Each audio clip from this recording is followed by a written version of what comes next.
Testing, testing. Reason I wanted to test this because on the WebEx, the sound from the video you're playing sounds choppy. So you guys hear me?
Regular meeting is called to order. Will the secretary please note that all board members are present with the exception of Mr. Supervisor Steve Gallardo. Please note that due to ongoing COVID-19 precautions, today's regular board meeting is being live streamed and members of the public will not be present in person for this meeting. We will stand as Mr. Prescott leads us in the Pledge of Allegiance and remain standing while a moment of silence is observed.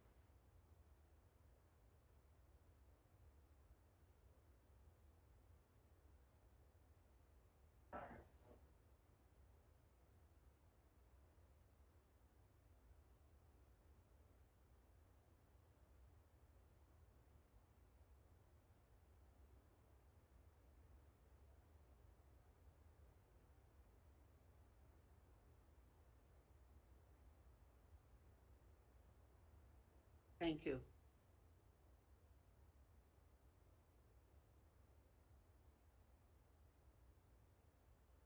First item on the agenda is 1D, approval of minutes of the regular meeting held on May 6, 2021. For a motion to approve the minutes as presented, and is there a second? Second. The motion has been made by Board Member Ross and seconded by Councilwoman Pastor. Is there any discussion on the motion? Those in favor, please indicate by saying aye. Aye. Those opposed, say nay. Motion carries.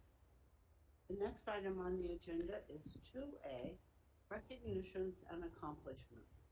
Tonight we will thank a local community partner for a generous contribution and recognize an athlete of the year and a coach of the year. Clerk Prescott, please read our first celebrant. Thank you, Senator Alston.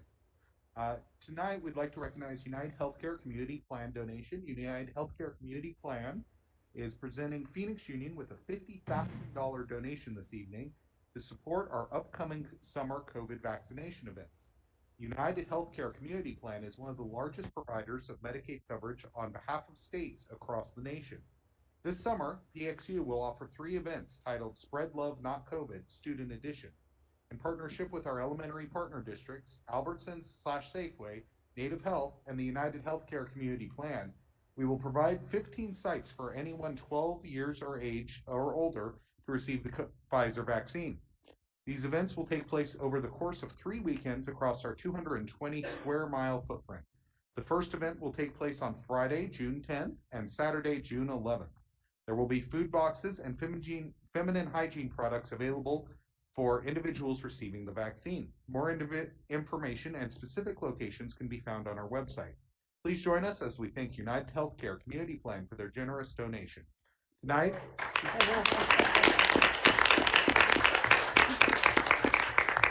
Tonight, on behalf of United Healthcare Community Plan, is their CEO, John Kalbacher, and Senior Community Outreach Coordinator, Jesse Sosa.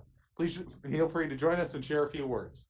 Hey, good evening, everyone, and thank you for those kind words. On behalf of myself and Jesse, we would like to present you with this $50,000 check. On behalf of United Health Care Community Plan, we are very excited to sponsor this event. Not only does it help us get all our kids vaccinated so we can have a normal school year next year, but super excited to be part of the food box donations and then the backpacks that'll happen at the end of the events as well too. So we appreciate being able to team up with you and all the great work you do for the community. So we appreciate this event. Thank you so very much. Okay, thank you so much.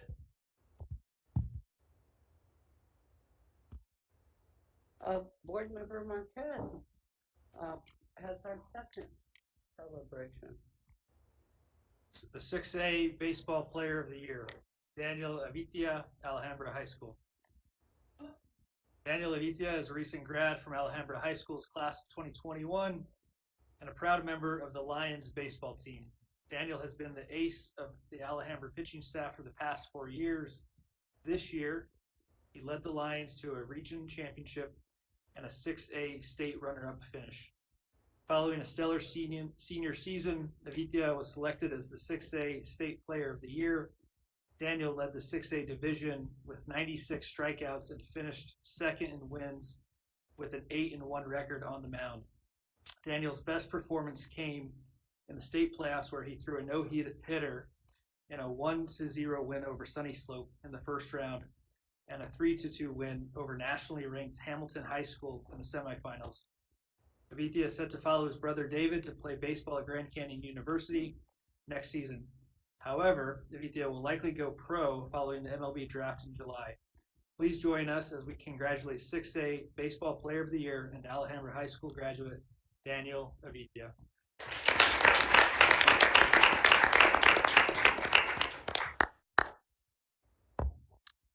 Thank you. President Alston, he should be on the call so we can say hi and congratulate him. There we go. Daniel, thank you so much. Congratulations, board. I don't know if anyone wants to share any words, but he can hear us. Coach, we'll recognize you in a moment. Great to be. Thank you for being here.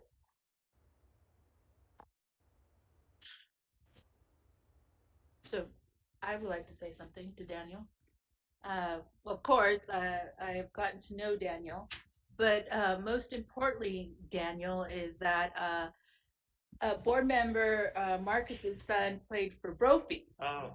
And so I was able to sit at that game to watch you win at Brophy. I was very nervous because, you know, it's Brophy. But I was able to tease board member Marcus at the fact that Alhambra was able to beat Brophy. So I just needed to put that out on the record. But most importantly, congratulations to your family. They've been strong and there for you, and continue to make us smile and dream of what you're going to do in the future.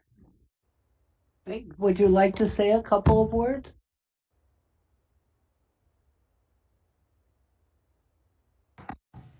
I just wanted to say thank you for the mention, and thank you for everything that you guys have done for us. And yeah, and thank you to Coach Clark for being a great coach.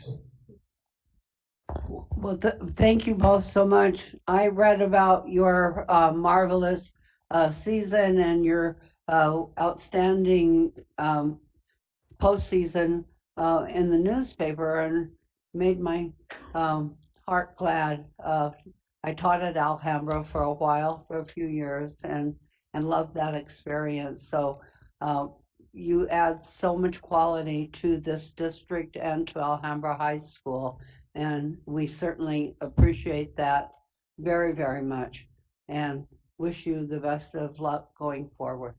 Thank you. Yes. Something real quick. Daniel, congratulations. My name is Stephanie Parra. I'm on the board here. I'm from Yuma, and my godson plays at Cibola High School on the varsity team. He's the one that flagged for me how incredible you all are, and I just want you guys to know that there are a lot of kids even down in Yuma watching you, and we're so inspired by the Alhambra team. So you're making a huge impact for a lot of communities across the state. So congratulations. Thank you. Okay. Wonderful. I want to say, I'm just stepping out, sorry. Okay. Madam Chair. I want to say, Daniel, didn't you play this Sunday? Wasn't that really officially your last senior game? Was it you and Jose? Yes, we played at the All-Star game, and it was technically me and Jose's our last official game in high school. So I just wanted to put it out there because you were still playing for your final last game. Yep, and to add to that, Daniel was the starting pitcher for that game for the 6A Senior All-Star game, and threw 2 perfect innings to start the game. So did a fabulous job representing us again.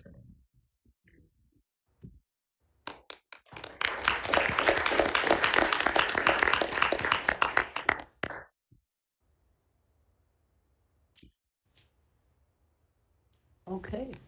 Thank you both so much for joining us this evening. Coach Clark, I have one for you. Okay. I don't know how I got chosen, but it's for Coach Clark. I was the chosen one to read this, but to say that you have inspired the whole team. 6A Baseball Coach of the Year, Sean Clark, Alhambra High School. Sean Clark is the head varsity baseball coach at Alhambra High School. Over the last 4 seasons, Coach Clark has led the Lion baseball program to a 63-22 record. This year, Clark capped off a 22-2 campaign with a region championship and a 6A state runner-up finish. This was the first time a Phoenix Union baseball team has made it to the state title game at the highest division since 1975. After a successful 2020 season, Coach Clark joined star pitcher Daniel Vapia, earning Region 6A State and Arizona Republic Big School Coach of the Year's honors. Please join us as we congratulate Coach Sean Clark from Alhambra High School for earning Coach of the Year's honors.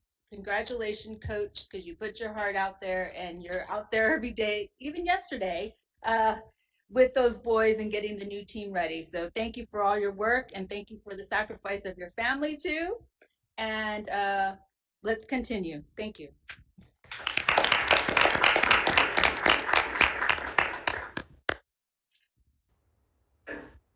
Thank you. I appreciate quite an honor to be here tonight, and we appreciate you guys being here and all the support along the way throughout the playoffs and hearing you guys behind us and hearing these stories of people getting behind us. It's been very overwhelming for us, and we just can't thank you guys enough, and we appreciate all of it. And we just look forward to continuing to do great things in the future and continuing to follow Daniel's success as he embarks on a great journey, either at GCU or in the minor leagues as he gets on his way to the big leagues. So thank you guys so much for having us today.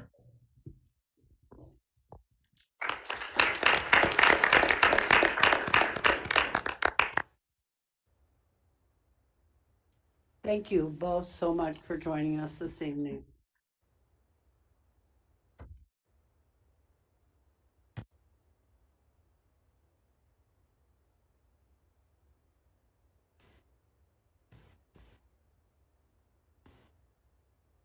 Okay. The next item is 3A, reports from employee organizations. Tonight we will begin with CTA, Dr. April Coleman.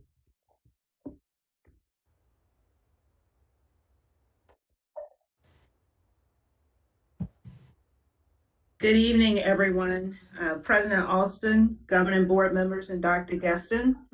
School's out for summer, but we still have a significant number of CTA members who are working hard to ensure that we have safe and supportive teaching and learning environments when we return in the fall.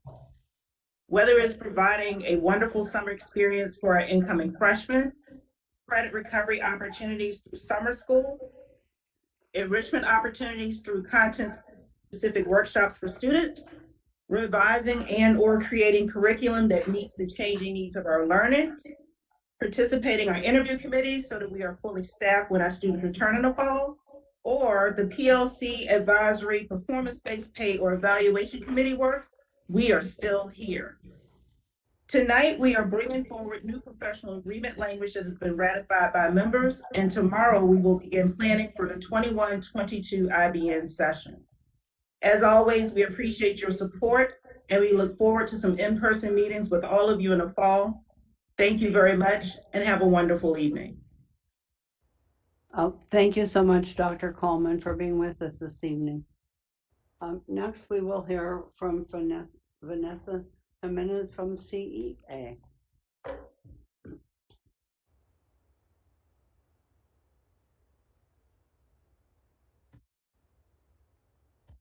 Are you there, Vanessa?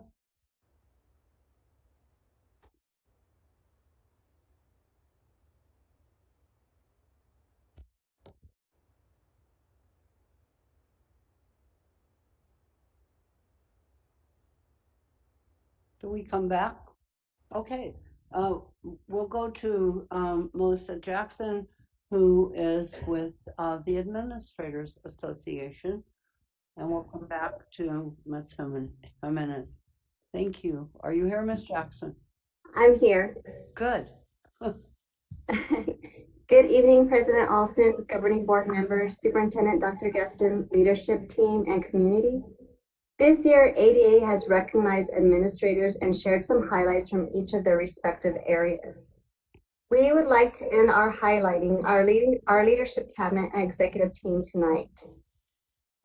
Dr. Gaston, Isela Rivas, Dr. Allen, Pia Andrade, Sherry Salaya, Michelle Gales, John Vieira, Gloria Butler, Tony Camp, Uwe Lopez, Alyssa Tarkington, Laura Tejas, SB Ceballos, and Edith Corona. These past 15 months have been tough, and throughout this pandemic, our leadership team has stayed committed to our staff, students, and community. They have all sacrificed a lot, staying late, working Saturdays and Sundays, working through breaks, and working through the holidays with no vacations to get us through this pandemic. It is a challenge in itself during normal times, but during this pandemic, it was magnified. They brought us pods for vaccinations, collaborated and led multiple meetings with multiple superintendents across the state, brought national attention to Phoenix Union High School District, and much, much more.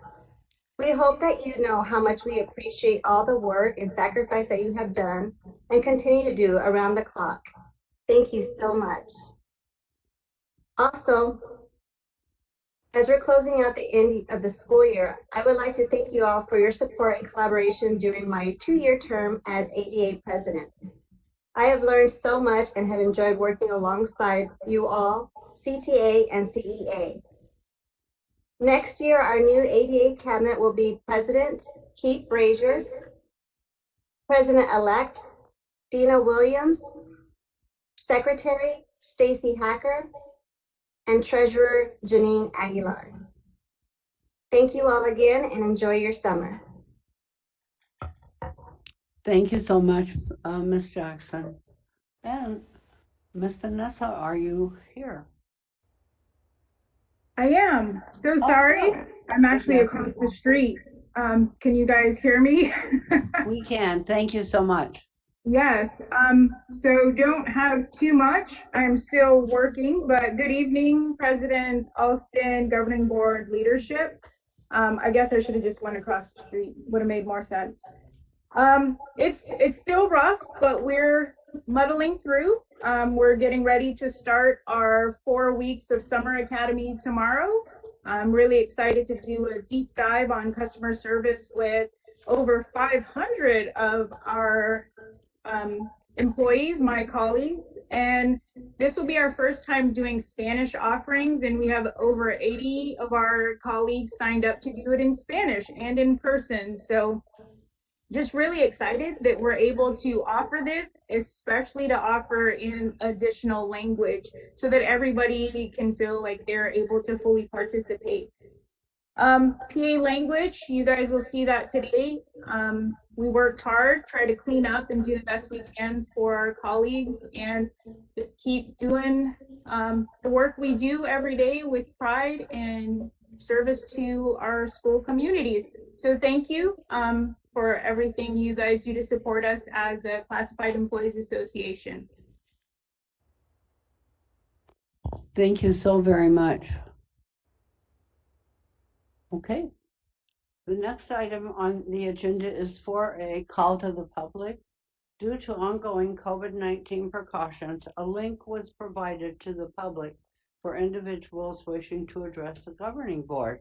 However, no submissions were received for tonight's meeting. So thank you. The next item is 5A, approval of the consent agenda. Is there a motion to approve the consent agenda items as presented, and is there a second? I motion. Second. A motion has been made by Board Member Para and seconded by Board Member Prescott on the motion. Those in favor, please indicate by saying aye. Aye. Those opposed, please indicate by saying nay. Any abstentions? The motion carries. The next item is 6A, the superintendent's report.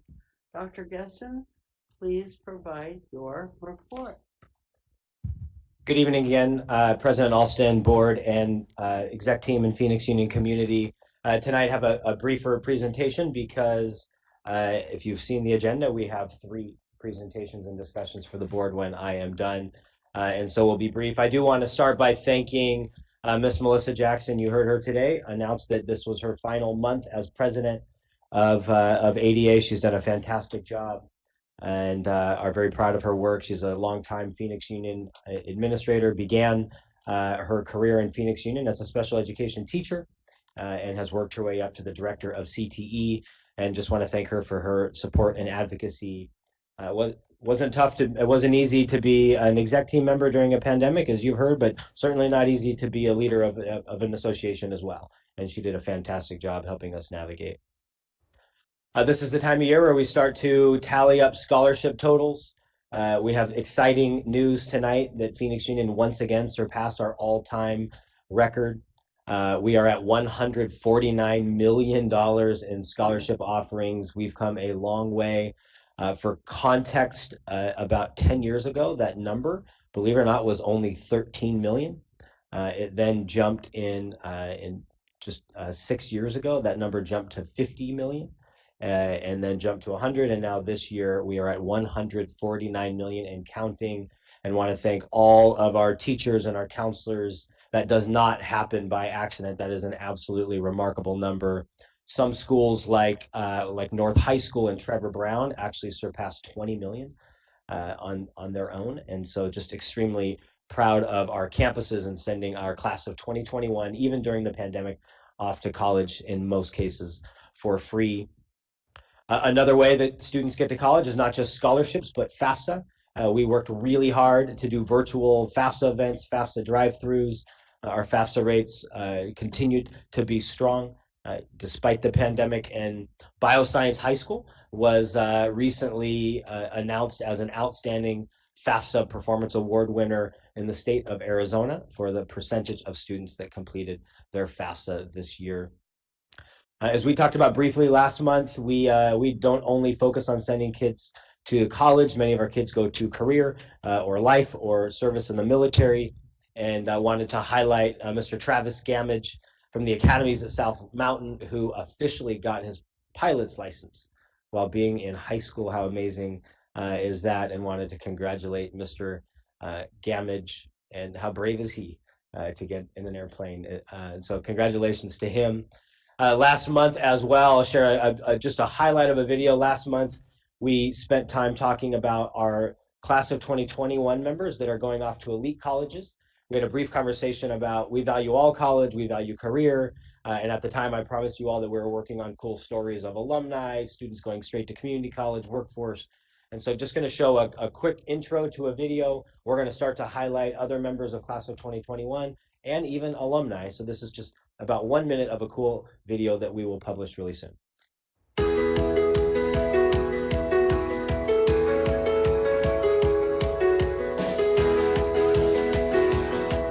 It was enjoyable. Everybody was loving, caring. The staff really cared about the students and their well-being and their learning. To go from not knowing anyone at my school to being student body president, I learned a lot about leadership and academics, and I think that this school really helped me and shaped me to get ready for the next level.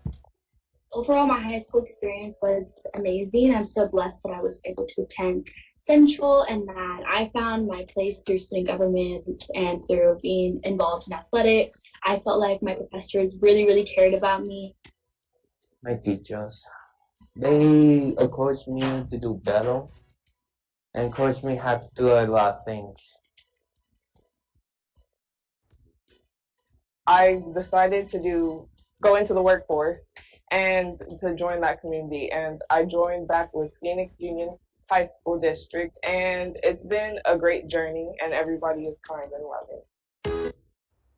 All right, that is just an intro to a really cool video highlighting 4 alumni and recent graduates, and we'll continue to highlight many of our students, class of 2021 and recent alumni.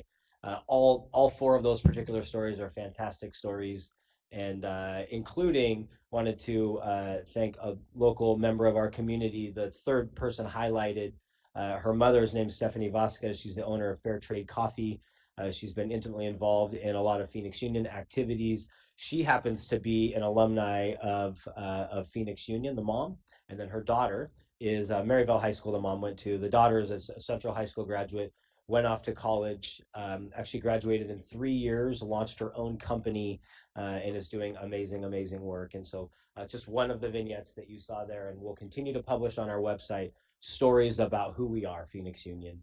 And students that go on to college, career, and life in many different areas. So thank you to our marketing team for putting that together. This past month was graduation month. We obviously have large graduations, which I will highlight here in a moment. We also have some other smaller graduations. This is an image of our annual Native American graduation ceremony. I want to thank Board Member Marquez for joining that event. It's an amazing opportunity for us to highlight not just our graduates, but the beautiful culture here in Phoenix Union. As you know, we, in the Phoenix Union footprint and among the student body, represent over 50 tribal communities, and this is always a beautiful celebration. We, of course, this year were able to bring back in-person graduations at the Coliseum. This year actually hosted all of our graduations, large schools and small schools. You see masks, you see in some cases outside and small pictures without masks. These were socially distanced as best as possible, limited attendance. We also allowed a live streamed outside graduation where staff and students were able to come together, take pictures, and celebrate the fact that the class of 2021 was able to persevere arguably more than any other class that we have led and served here in Phoenix Union. And as you saw, are off to great things in college, career, and life. Thank you to all involved in planning for graduation ceremonies. We also, backed by popular demand, brought fireworks ceremonies to Phoenix Union. It was a remarkable show once again at our campuses, a chance to light up the skies and respect and honor our class of 2021. I do want to note that it happened to be a really windy night that night for those of you who were involved, and Betty Fairfax and Cesar Chavez weren't able to have their fireworks display, and so we've committed to working with them at some point to bring back the fireworks display for their class. So I wanted to make sure and make that commitment once again to Chavez and Fairfax that will make that happen. I just want to highlight a couple more things for the board before I turn it back over to President Alston. The governing board earlier this year approved a couple of new ethnic studies types courses, including English 7-8 as a graduation requirement taught through multiple perspectives, and very excited to announce that the Arizona Board of Regents officially approved our English 7-8 courses. So these are now officially on the books, will be graduation requirements for our class, starting for class of 2022, and want to thank Lori Armitage and our entire curriculum team for working to get these courses approved at the state. As you all know, this is a very complicated process. We don't just get to pass and create new courses. There's some bureaucracy, and our team successfully made it through the bureaucracy at the state.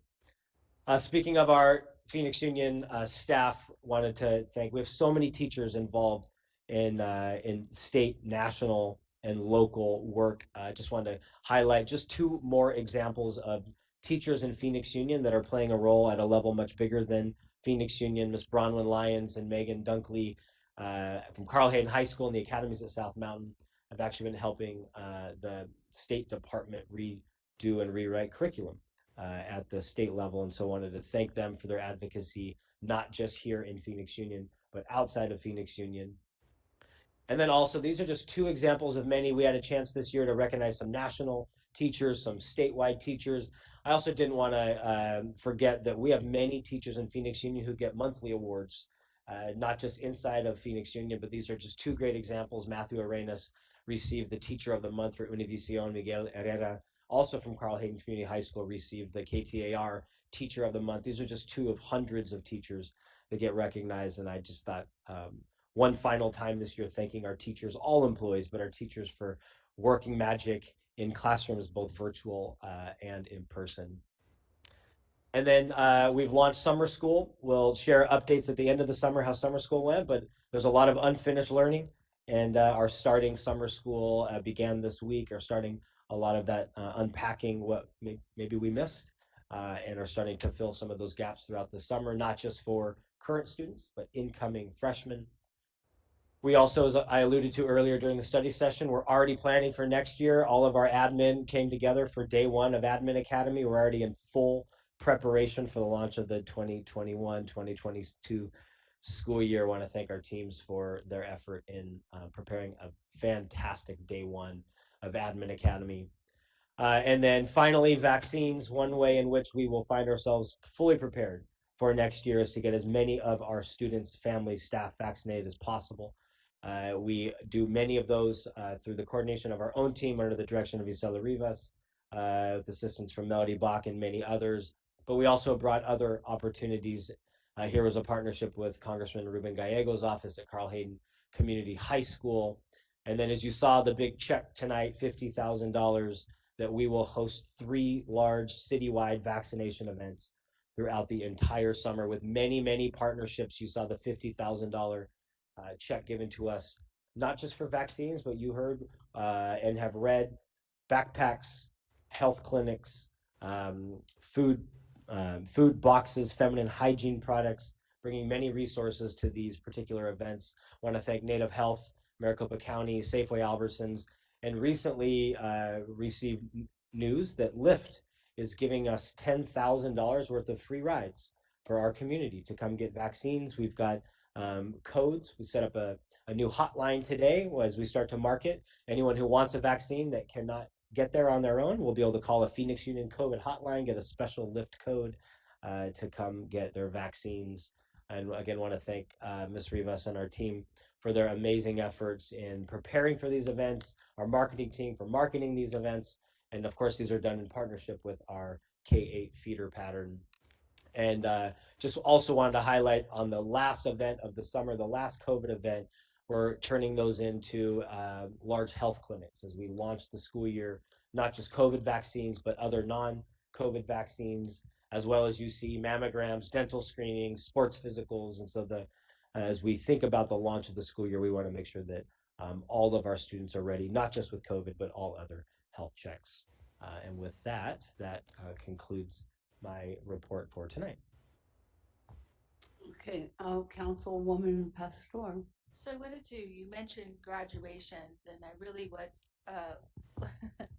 like to thank the behind the scenes people, which are Richard Franco, Irene Diaz, Scott Russell, Brewster, who I sat with for a while when in between looking at all the technology and taking behind the scene pictures of the graduation, and was kind of amazed at everything that goes on.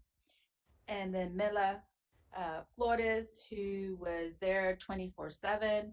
I would leave with her, or just say I would actually leave before her, and Irene and Richard, and say, okay, see you tomorrow. And then bright and early they were there. Of course, I was coming in a little later, but I can tell you in this whole thank you, the physical toll that it takes on our body for 4 days.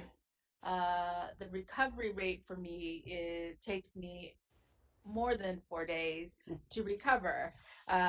And you don't realize the physical toll that a graduation starting on Monday all the way to Thursday, what it takes. So I really want to thank the staff, along with the administrators that plan and the teachers that plan for these graduations to be successful. So I want to give a shout out also. I forgot the whole marketing team, because they were there at different hours with me, and we were having fun taking different types of pictures.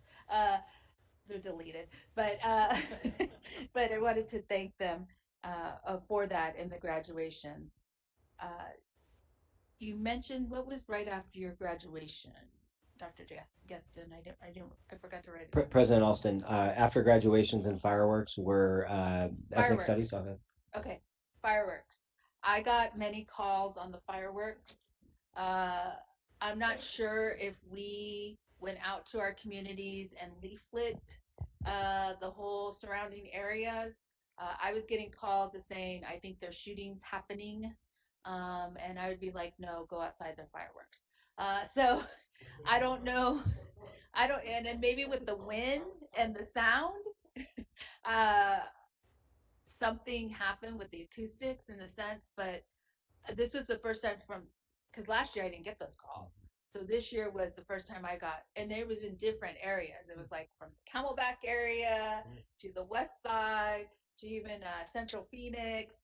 So I think in a marketing way, we probably should just tell the channel, all the news channels, just to say, and we probably maybe did, and I just didn't see it, just to say on this night, go outside and enjoy the fireworks that's happening.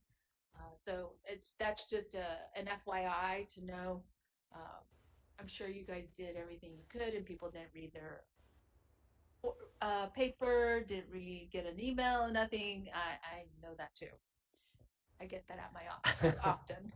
President Olson and Councilwoman, of course, I'm sure we could do more. We did send out multiple media advisories, sent postcards, and then we actually asked every campus to go door to door in the surrounding area and drop off flyers. But we actually didn't receive complaints this year, but we did last year. And so go figure. So we're aware it's a huge celebration for most, but we know that in some cases for elderly, in some cases for dogs and pets, it's a really big deal. And so we're aware there's a slight risk in doing this, and tried our best to get information out. Well, I say go for it. And maybe what will happen is maybe you work with the city council people of that area, so then they can also there's different networks I guess we could do. I'm just saying it wasn't that big of a deal for me, but when I heard, oh, I thought shootings were happening, it was like, no, that's not happening. And I was correct on that statement. And then there was one more item, graduation. It was fireworks. It was the ethnic study, and then somewhere else that triggered me. Vaccines. On the slide. Ooh, I just lost my thought. Tells you how tired and old I am. It wasn't the physicals. It was immunization. If the possibility of maybe providing immunization shots, because we usually have to take our immunization forms to the schools and show everything. So I don't know if that's part of it, but maybe, and I know how everybody coalesced and try to figure out how to bring them together, if that's possible. President Olson, Councilwoman, yeah, and I didn't go into detail at all. That line that says COVID and non-COVID vaccines and immunizations, that is the idea. We're working right now with providers to find ways in which to bring as many immunizations as possible. We know that's a barrier for many of our families. Thank you. Okay, anyone else have any comments? All right. Thank you, Dr. Gaston. Thank you, Councilwoman. The next item is 7A, 2021-2022, Phoenix Union Proposed Budget Presentation. Dr. Gaston. All right, President Alston, members of the board, tonight we have 3 presentations. The presentations themselves aren't too lengthy, and then after, of course, discussion required by statute every year, we have to bring to the board highlights of next year's budget. We'll then have a budget hearing mid-June for the formal adoption, and so tonight, virtually all this information you're about to hear, you've heard already in our small group meetings and throughout the year. But to give a high-level summary of budget for 21-22 is our CFO, Sherry Salaya. Of course, next to Sherry is Ms. Gloria Butler, our Executive Director for Finance, and they will be a part of the next presentation as well. With that, I will turn it over to Sherry Salaya. Thank you, Dr. Geston. How are we getting the presentation? Thank you. Good evening, President Alston, members of the Governing Board, leadership in our community. Tonight, it is my pleasure to present information related to the 21-22 proposed budget. I know that you're all aware that the legislature has not finalized the 21-22 state budget, and they actually went into recess until June 10th. We still, however, have to meet all statutory deadlines. The proposed budget is being presented to you on old forms. We will use the preliminary forms that the Auditor General's office just sent out for the budget adoption on June 15th. There are 3 budget scenarios that have been discussed. All are very similar. The JLBC baseline budget, Governor's initial proposed budget, and now the May 18th version. The recurring dollars for each of these primarily funds the baseline formula and funds the final installment of restoration to district additional assistance. As of May 18th, budget discussions changed at the Capitol and now includes a statewide flat income tax of 2.5% that would result in massive tax cuts. This flat tax will reduce state revenues by as much as $2.6 billion over the next 3 years, and this is the primary reason for the delay with the budget. As of May 24th, this last proposal now includes the baseline budget formula with a 1.21% increase to the base level and the adjustment of $32.82 for the final 20 by 20, which was paid from the classroom site fund this current year. It also includes increases to Group B funding weights for special education and continues the current results-based funding program. Highlights from our proposed budget are a 1.23% with the 3282 adjustment to the base level and slight growth in ADM, 85% in learning and 15% remote learning, budget balance carry forward increasing to $36 million per our 3-year financial plan that we initiated at the start of COVID. COVID contingency and maintenance and operations reducing from 10 to 5 million per that plan, and medical benefits increase of 13.7%. Keep in mind that the district agreed to pick up the increase for spouse and dependent coverage for 21-22 only. Again, this increase will revert back to the employee for 22-23. And Prop 208 revenue will not be available until 22-23. Remember that in our Dream Big conversations, we had discussions related to our planned use for some of the one-time funds to assist with long-term financial stability. A couple of the big items that we expect to have in place by the end of this fiscal year are fully funding the post-employment benefits and paying off energy leases. Late March, we received some great news about the large increase to the classroom site fund. This allowed us to renegotiate salary increases and resulted in the 111 plan. The classroom site fund is now also more flexible and includes student support services as defined by the USFR. So, if you recall, we had round 1 of IBN that was approved in January. It included a $1,000 retention payment, $500 extra for performance-based pay for certified from the Classroom Site Fund Reserve. We matched this with $170,000 for those teachers who did not qualify to be paid from the Classroom Site Fund. We also wound up giving $170,000 each to the admin and classified groups for performance-based pay, professional growth, and/or professional development. Then in April, we had round 2 of IBN and added the 111 plan, which essentially is an additional $1,000 retention payment for a total of $2,000 per employee, 1% to the base of all salary schedules, 1 step for all staff who qualify. We were also able to add some very critical FTE in high needs areas for both the certified and classified groups, as well as increase our guest teacher pay. This slide shows our historical tax rates along with the estimate for 21-22.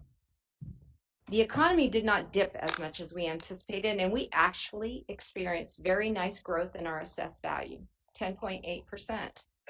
As a result, we anticipate that we could see a decline in our tax rate by as much as 8 cents. So, what are our next steps? Well, tonight you formally approved the proposed budget on the consent agenda. We will now advertise this as required by statute in the Arizona Gazette and on the ADE website. We will hold our public hearings related to truth in tax and proposed budget on June 15th. And then after the hearings on June 15th, we will ask you to formally adopt the proposed budget. Are there any questions? Any questions?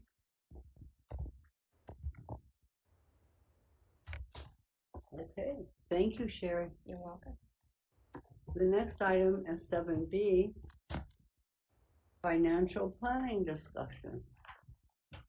President Alston, members of the board, we're going to move on to 7B.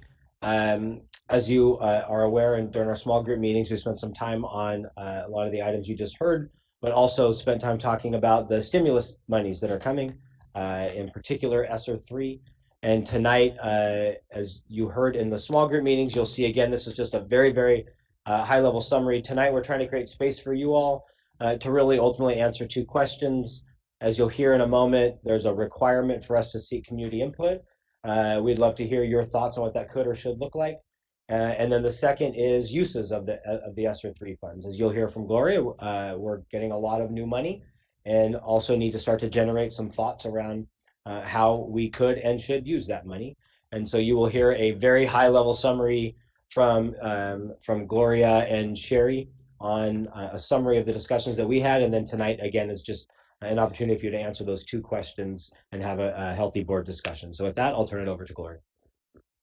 Oh, actually, I'm going to go first. A reminder that as you heard in our small group meetings and as we've gone around to the community, we've already started some listening sessions with internal community, that we are doing our best to make sure that our broader community understands that although this is a lot of new money, it doesn't mean we suddenly have a new plan and we abandon our commitments that we've made inside of our strategic plan. We want to make sure that in many ways this speeds up progress. We want better levels of student achievement, how to make that go faster. We want better levels of parent engagement, how to make that go faster. We want to make sure that our staff and our students are well. How do we do that better? And so as we've shaped this conversation, we think it's really important that this doesn't force us to mission drift. New money, not a new plan. And so that's the frame as we've shared that across the community. And Gloria will give you an update on ESSER 3, and then Sherry will talk about the 6 buckets that we've been having conversations in. Gloria. Thank you, Dr. Gaston. You hear me okay? Mm-hmm. Okay. So good evening, Madam President, members of the board, Dr. Gaston, and leadership. As Dr. Gaston mentioned, I am just going to give you a brief summary of some ESSER information. To begin with, ESSER 1, we received that allocation of $12 million last year. Currently, we are in a position that those funds will be spent by the end of the current fiscal year. ESSER 2, which is an allocation of $49 million for Phoenix Union, we are currently in the process of developing and submitting that application for the district. Recently, we received our allocation for ESSER 3, which is $110 million for Phoenix Union. We don't quite yet know what those deadlines are going to be in terms of submission, but we do have a little bit more information in terms of how it differs a little bit from the rest of the ESSER funds. So to talk just a little bit about uses and how we're able to use and expend these funds, as you can see, they're very flexible. However, they are meant to really be used for the mitigation of COVID, safe return of school for students and for staff. There are some examples like maintenance, school facility repairs and improvements, certainly addressing learning loss, planning and implementing for summer school as well. We can also use these funds for mental health services and supports, meals for students, and there's many other ways that we can use it. A difference with ESSER 3 is that there is a requirement to set aside 20% of the funds where they must be used to address learning recovery. Something else with ESSER 3 is the requirement to have stakeholder input. That wasn't a requirement with the previous two ESSERs, but it is with 3. And this is just really meant to promote accountability and transparency in the way we're planning on spending these funds. This is going to be a very important task. Currently, the district is working on creating specifications so we can put out an RFP for services to help us with what that stakeholder input is going to look like. And with that, I will pass it over to Ms. Alaya. Thank you, Gloria. President Alston, members of the governing board. So our team has had multiple discussions regarding potential uses of one-time funds, and it's primarily ESSER, but we have other funding sources included in that. You know, budget balance carry forward, some gear funds. So we've actually labeled these discussions Dream Big One Time. In these conversations, we've identified these big 6 major categories that we believe that we should be focusing on. And these categories, as you can see here, are fiscal responsibility, navigating COVID, staff and student health and wellness, transforming the future of teaching and learning, staff recruitment and retention, and human capacity. Within these categories, subcategories have emerged, you know, and some of these examples, you know, as we talked about under fiscal responsibility, is the post-employment benefits and paying that off, energy contracts, and these items are going to create recurring capacity inside the maintenance and operations budget, you know, and staffing clinics, mental health services, acceleration of the launch of the new learning, new instructional learning framework, and expanding those quality seats, you know, and we've talked a lot about adding some critical positions for student and staff health and safety, and we've talked about, you know, in some of these discussions, the difference between recurring and one-time funds, you know, and also safety, you know, ventilation upgrades, just to name a few of these discussions that we've been having. We were also able to add to this list based on some of your initial feedback when we met with you in those smaller groups.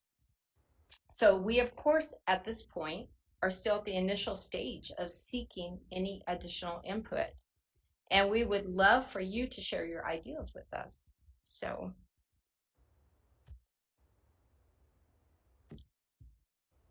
we have a couple of questions here, and I believe Dr. Gustin was going to lead us through. Yeah, President Alston, board, as you know, we hosted small group meetings just to bring you up to speed on what ESSER 1, 2, and 3 is. But tonight wanted to create public space. So I was just trying to bring a level set everyone on how much money. But tonight, I think there are 2 big questions for us as an executive team to grapple with. Is first, question number 1, which is, what could or should community input look like as we start to seek input, not just because ESSER tells us we should, but we should anyway. What are some ideas in which, ways in which we should reach our broader community, focus groups, surveys, etc. We are in the process of drafting an RFP because we believe that we'll need support in getting out to our community, whether that's door to door, canvas, whatever that might be. And so as we think about drafting that RFP, we'd love some thoughts from you. And then second, any of your initial thoughts on, hey, now that I've heard the budget once again, I see the buckets once again, here's some things that I really want to make sure that we're considering as an executive team. For now, we're just collecting ideas. No bad ideas. We're just in that idea collection phase. Throughout the course of the next couple of months, we'll start to price those ideas, look at sustainability of those ideas, feasibility of those ideas. But we're just continuing to listen to the board and listen to the broader community about uses of those funds as well. So I'd love to turn it over to President Alston and get your thoughts on community input as well as uses and expenditures of those funds. Okay. Ms. Parra. Thank you, Senator Alston and team here. I think my My biggest, for community input, I want to make sure obviously that we hear from our key stakeholders, our students, our employees, but also our parents. And so how are we creating space for parent focus groups or community conversations with parents? I think it's going to be really, really important to get input from them. I think going forward, especially when we think about strategies to solve unfinished learning, family involvement is going to be a really big component in that. And how do we leverage our parents as partners in the process of addressing some of these challenges? So just thinking through that, that's my first thing. The other thing that I would love, I think when I think about addressing unfinished learning, making sure that we are investing in high quality tutoring support, um, that is the research shows that is the most effective strategy to address unfinished learning is high quality tutoring. So with a certified educator is the most effective, a paraprofessional as well. So thinking through those things, but also then just thinking, I know Dr. G, you and I have talked about this, like reimagining a bit on how we prepare for an academic year, how we get our employees back before students get back, how we think about professional development ahead of the academic year so that we're not playing catch up on the back end with summer interventions, but that our employees truly come back and feel like they have enough time to prepare, and that they're compensated for that preparation work ahead of the academic year. And then the last thing I'll say on addressing unfinished learning is that I also want to make sure that we invest in acceleration strategies, not remediation, right? So that we really are focused on getting our students up to speed and on a path beyond, just remedial education. So those were some of my initial thoughts. Thank you, President Alston. And thoughts for President Alston, if you don't mind, on when we think about parent community outreach, and this is just a general question, whether it's Board Member Para, in terms of meeting with parents and community, virtual versus in person. I think we'd like to think about that too as we're drafting RFP, thinking about going out. We'd love just general thoughts as you share tonight.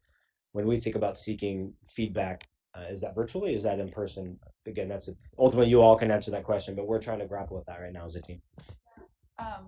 President Alston, if I can answer that, just in some of the insights that we had from our parent groups, when we did focus groups with our parents and we asked them, do you prefer virtual versus in-person engagement? They actually prefer virtual because it removes the barrier of having to secure childcare and do all of that stuff to participate. So removing those barriers, giving them easy access, creating multiple strategies for engagement, I think is the way to go to get insights from parents. So it could be a survey tool, but the most effective thing that we have found is creating those small virtual focus group conversations have been really effective. Mr. President. Thank you, President Alston. So a couple things. First off, on the actual items, I think that there are some really smart ideas that were listed there.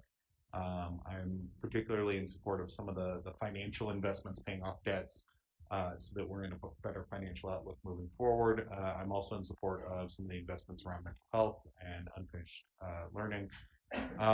I think that one other thing I would like for us to consider is investments in energy efficiency and in solar. We as a district have done a lot of work on this, but identifying any other work that we could do that would be financially beneficial. Of course, with many of these things, much of the cost is that upfront cost, that first time purchase. And so if we have additional new dollars that can be used for capital purchases, I think that's something we should strongly consider.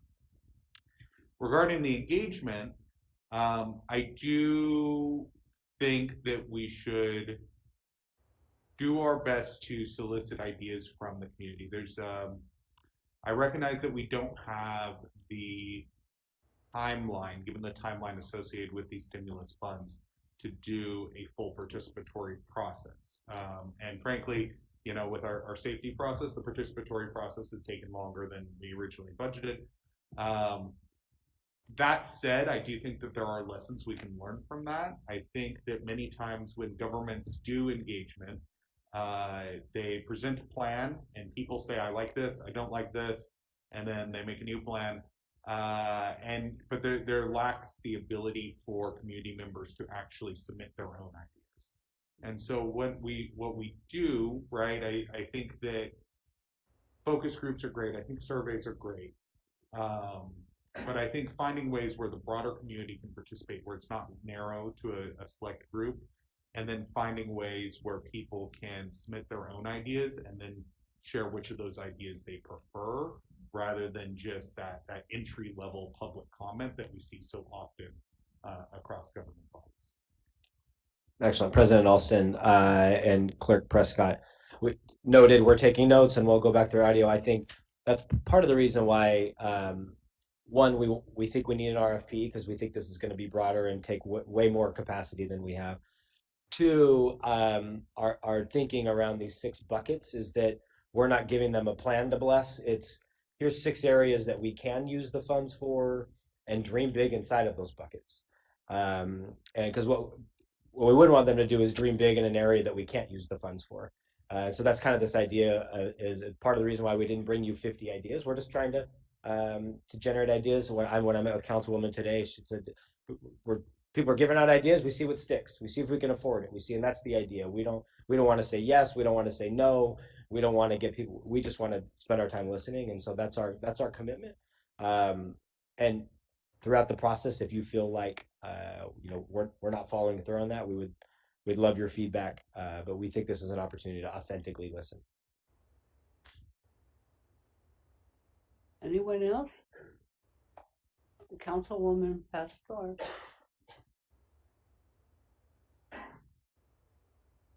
So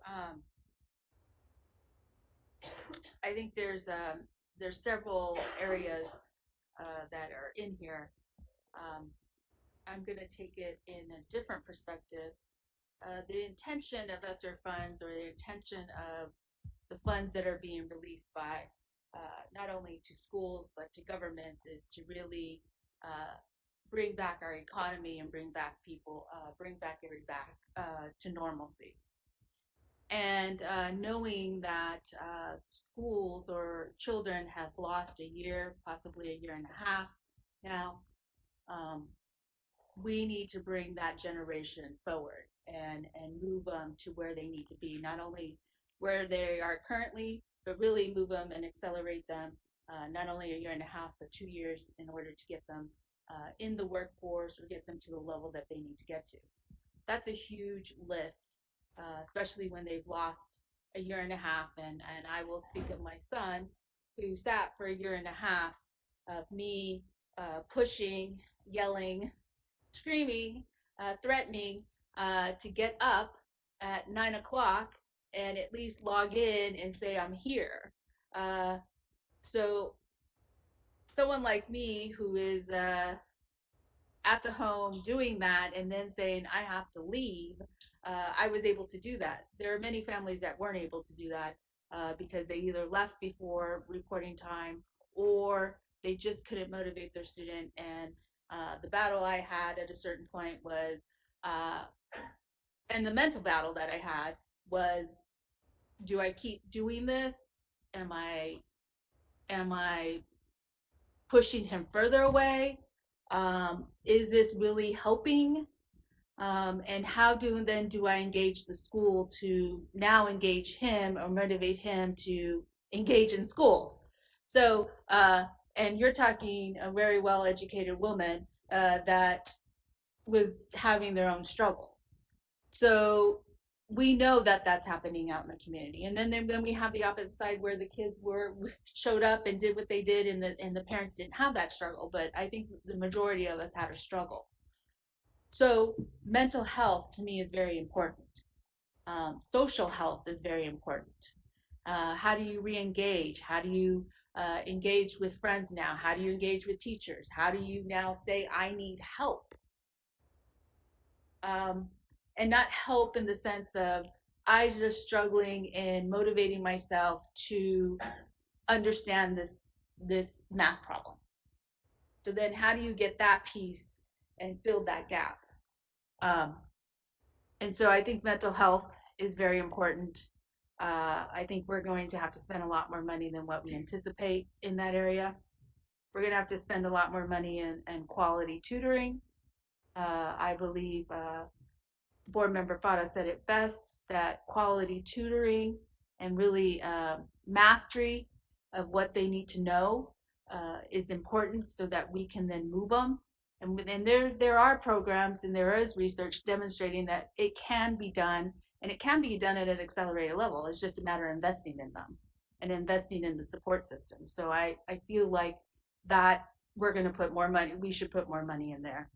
And engagement, to me, engagement is multiple layers. It could be small groups, it could be surveys.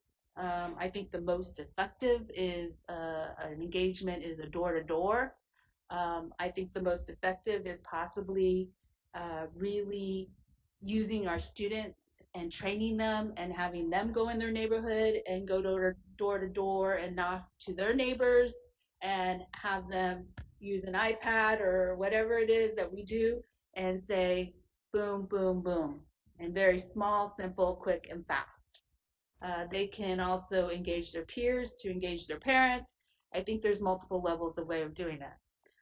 What I don't want to see is I don't want to see us put an RFP out there and a big firm or a big marketing firm or however it is, political firm gets the bid, and we're then not able to really get down to those that do it best in the nonprofit world of our communities. Our communities are so diverse. It's not only our west side, our central, our east, our north, or south, but we also have a refugee population that we're going to have to be able to tap into and train and possibly get into those communities. So I feel like this is going to be really a multi-layer and to be effective. I think we have the opportunity right now with the funds to see what works in our community so that then we can model that for the future of any of other items that we need to do. We know some of our practices don't work because they're not engaging. So I think that's critical. But mostly, I think it's fine to look at infrastructure, but I really feel like this money is meant for the community and the students and the families. I know this is, and I'm just saying this because this is happening at the city. The city, and it's natural for government to look at what they call trenches and everything of wanting to put money towards infrastructure and being able to have that money. But I believe that we were going to invest in infrastructure no matter what. And so I would prefer it to go really to accelerate some of the models or the best practices, and even have teachers give ideas of what would you do to accelerate a student within this timeline, and have them also provide some information and possibly ways of funding them.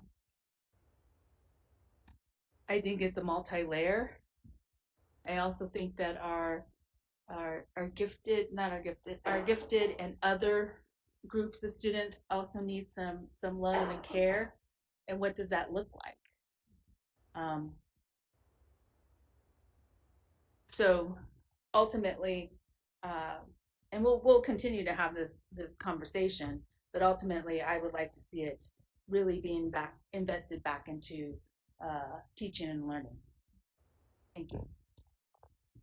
President Alston and Councilwoman, I just a couple of things that I think I heard. One, when we send out this RFP, I know one conversation that we've had is maybe it's not it's not to find one vendor, maybe it's multiple vendors, because you might have some that specialize in canvassing and some that specialize in surveys, and so instead of trying to look for one big firm, that maybe isn't as connected. Maybe it's an opportunity to give out multiple awards, especially to local. And so I think that's one thing we've talked about, but I think I hear Councilwoman saying loudly and clearly, it's not about finding one big catch-all, but a way to really immerse ourselves in the community. I think that's, and correct me if I'm wrong on that one, but I think that's maybe one way to get at that, is to really think about maybe multiple awards, who really can get into our community. And I think the second thing, and Councilwoman and I talked about this briefly earlier today, which is that the reality is this money was given to us to invest now. It's not given us to invest for 10 years.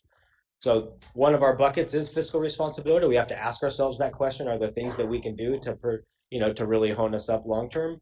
But we can't find ourselves being like every other institution that says, how can we hoard this money long term?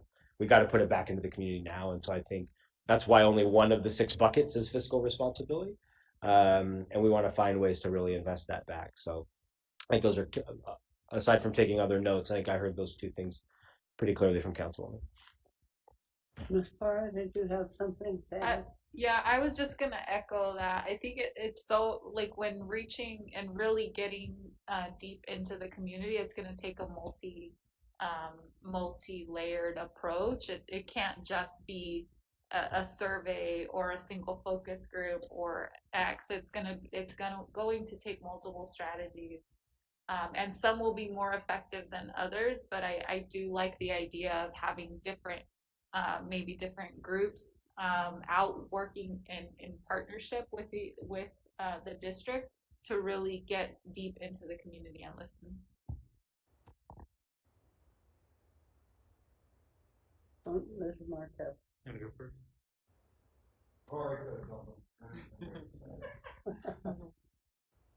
Thank you, President Alston. I just want to echo, some comments I heard from other board members about the priority of funds and sort of the urgency of the students that are with us now, so juniors, seniors, sophomores. I looked at the buckets. I think there are fiscally responsible things we can do to buy stuff and capital improvements. Sounds like there's already a 20% requirement required for learning loss specific strategies. So outside of the learning loss strategies for the students that are there now, I would prioritize any mental health care strategies. And I guess my questions to staff is, what is possible in terms of sort of, short-term community engagement? What can we do right now for the students that are heading back to school in August? And how can we use some of these funds to support this upcoming school year? And then, over the long term, how long do we have to plan for this $110 million, which may take some longer term community engagement through multiple RFPs? President Alston and Board Member Marquez, and I'll turn it over to the team. Maybe we'll go backwards on those. So what's the timeline? I remember when Clerk Prescott and I had a conversation around, it's not enough time to do full scale PB, but it is enough time to get good input. And so it's not a 1 month timeline, but it's not a. So will you talk about when we'll start to write ESSER 3? These are grants. And so when do we anticipate starting writing ESSER 3, and when do you think it's going to be? I know they're still coming out with timelines. So what do we know and what do we don't know around timeline? So we have a preliminary timeline at this point, which is very soon, the end of August is the preliminary timeline for submission of the application. The requirement right now that we see, and mind you, to Dr. Geston's point, we continue to receive information. I mean, we literally just received our allocation last weekend. So we have the requirement of seeking the input before we complete the application, but we also have the ability to continue to seek input throughout and update the application. So we will have the opportunity to revise as we see fit. So we don't, although that timeline seems very tight, we do have the opportunity to continue to revise it. Well, and Dr. Geston, if I may add, we've actually started writing this RFP in such a way that we know that we are actually legally required to continue to get stakeholder input throughout the process as we revise. And I believe I saw something that at a minimum 6-month updates with stakeholder input. And we have through, I believe, 2024 to use all funds. So we see this as an ongoing process, multi-tiered.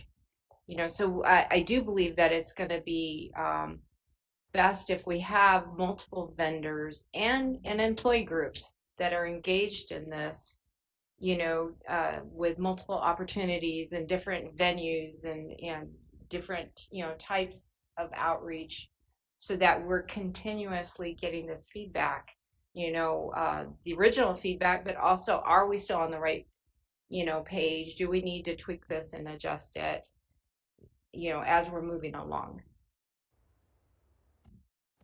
And President Alston, and again, jump in. This is board discussion. We're just trying to make sure we can hear everything and all the questions.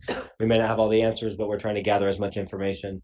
And then I think the second thing that I heard Board Member Marquez ask, and this is probably more for maybe Thea from a student side, Dr. Allen from a staff side, which is what are some things that we can or are planning on doing for mental health in the short term? And maybe we could talk about some of the new positions we've added, the staff. I know we visited that a little bit of time. Are there things that we could or should be doing? And we can maybe pose that back to you all if you have ideas in short term from a staff health wellness, student health wellness perspective. But maybe just a summary of what we're planning on for now, and then we're happy to get more input on that as well. Mr. President? Do you want to respond? Do you mind if they jump in? I'm sorry. Yeah, that's okay. President Alston, members of the board, we are excited to bring our students back and reconnect, and that is really the theme of coming back to school. Before the learning is the reconnection, the relationship, hence why we're focusing so heavily on the why. I think we were always going to start with the heart and the why, but now it's more imperative than ever to just really give kids that opportunity to reconnect with their schools, with their teachers, with their friends, and really have those specialists in that wraparound service. And you saw last month that full gamut of wraparound services for those students that are experiencing extra challenge, whether that's anxiety or depression as a result of the pandemic. It's certainly very alive and well out there, and we're aware of that, and we're ready. The second thing I would say to the tutoring and the teaching and learning, that both were just really valid points. We need to offer high dose tutoring to our students often, every day, and in points all across our footprint. There needs to be space protected and allocated with highly qualified personnel in there for kids to be able to access that help they need. But at the core of it is what happens in the classroom, and not looking at it from a deficit model. So when kids return, I think of kids that were a freshman during the pandemic and missed the fourth quarter of Algebra 1, and then they spent geometry virtually, and now they're going into Algebra Roman numeral 2, which is pretty heavy hitting. And there will be things that will come up in quadratics, and there will be gaps and holes. And those are things that our teachers, I believe, my heart and soul, and our teachers, they're an extremely talented, gifted group of professionals. And if they are given the expertise, the professional development, and many of our teachers are ahead of the curve on this with evidence-based grading practices that disrupt that traditional paradigm of how we grade students in time-bound, very punitive. You did not do the assignment on this day, hence you did not learn it. That's not how we learn to swim. That's not how we learn to ride a bike. We keep going, and none of the first 10 tries count against you until you can ride the bike. And that same thing goes with learning. So we know that the more teachers we can get on board with evidence-based grading practices so that kids have multiple opportunities to demonstrate mastery and proficiency, and they aren't penalized for practice, and that they can have access to high-dose tutoring early, often throughout the school day, on weekends, just whenever they need to. These labs are available to them to maybe scaffold or build some gaps. But at the core of it, it's going to happen with the relationships in the classroom with their teachers, and in the mindset to how we grade and assess our children. I'll kind of leave it at that, because I could probably go on for another hour, but I'll stop. I think on the staff health and wellness side, I know we talked about at the last board meeting our one health and wellness specialist that we have right now. Dr. Erica Frazier and I met after our board meeting, so I could hear directly from her some of her ideas about immediate support, because I think I mentioned how challenging it is to fill those other two positions that we have currently. And so she and I talked a little bit about we are bringing the second health and wellness specialist on board. She'll begin this month, but also looking at some purchase services, some consulting services who could supplement our employee assistance program right now. It is a challenge sometimes when we refer our adults to employee assistance for them to get appointments quickly enough. And so Dr. Erica Frazier has already met with some mental health agencies. That's the world that she comes from prior to us, to talk about some partnerships that we may explore for some immediate needs and to supplement our employee assistance program as we try to, navigate additional positions that would be full-time to Phoenix Union to support our staff. So she does have some good ideas about some immediate things that we can do to get off the ground in the fall. Can I ask a follow-up? Ms. Andrade, specifically for juniors and seniors, I know this last year about 70% of the students were online. If those students have been taking classes online and have entered the workforce to support their families, are there specific strategies that you'd use this one-time money for, specifically to support those students? And you talked just now about the importance of the relationships inside the classrooms. How do we get those students back inside the classroom, starting in August? I think it starts with flexibility with their schedule and meeting them where they're at. And I think we've been afforded some flexibility through the legislature. We're still trying to figure out what that can look like. And I certainly won't make the decision alone. I'm certainly one person, but it's exciting to see us be able to really redefine seat time and to be able to outreach to our families that must work to keep the lights on, or whatever their situation may be. That should not interfere with a free and appropriate public education. So we're excited for the flexibility, redefining of seat time, mix in a little bit of mastery-based content and demonstrating learning. And we really can accelerate our juniors and seniors that have to work as a result and still be workforce ready, college ready. Thank you. Okay. Thank you. I think I just wanted to reiterate the point I made earlier and clarify what I meant is that I think that we've talked about a lot of different engagement strategies and engagement groups. I think those are worthwhile. And I think what I wanted to note was that it depends on the types of questions we ask and how deep we're allowing our constituents to give us feedback. One of the primary differences between a participatory model and an advisory model is who sets the agenda. Is the agenda set by the government body and then it receives some surface level feedback, or do we allow the public to actually set the agenda and set that? Again, we don't have time for a full participatory process, but I think the more that we are able to create the types of questions that allow community members to help build this plan rather than us just presenting a plan and receiving feedback, that's what I would want to see out of this engagement.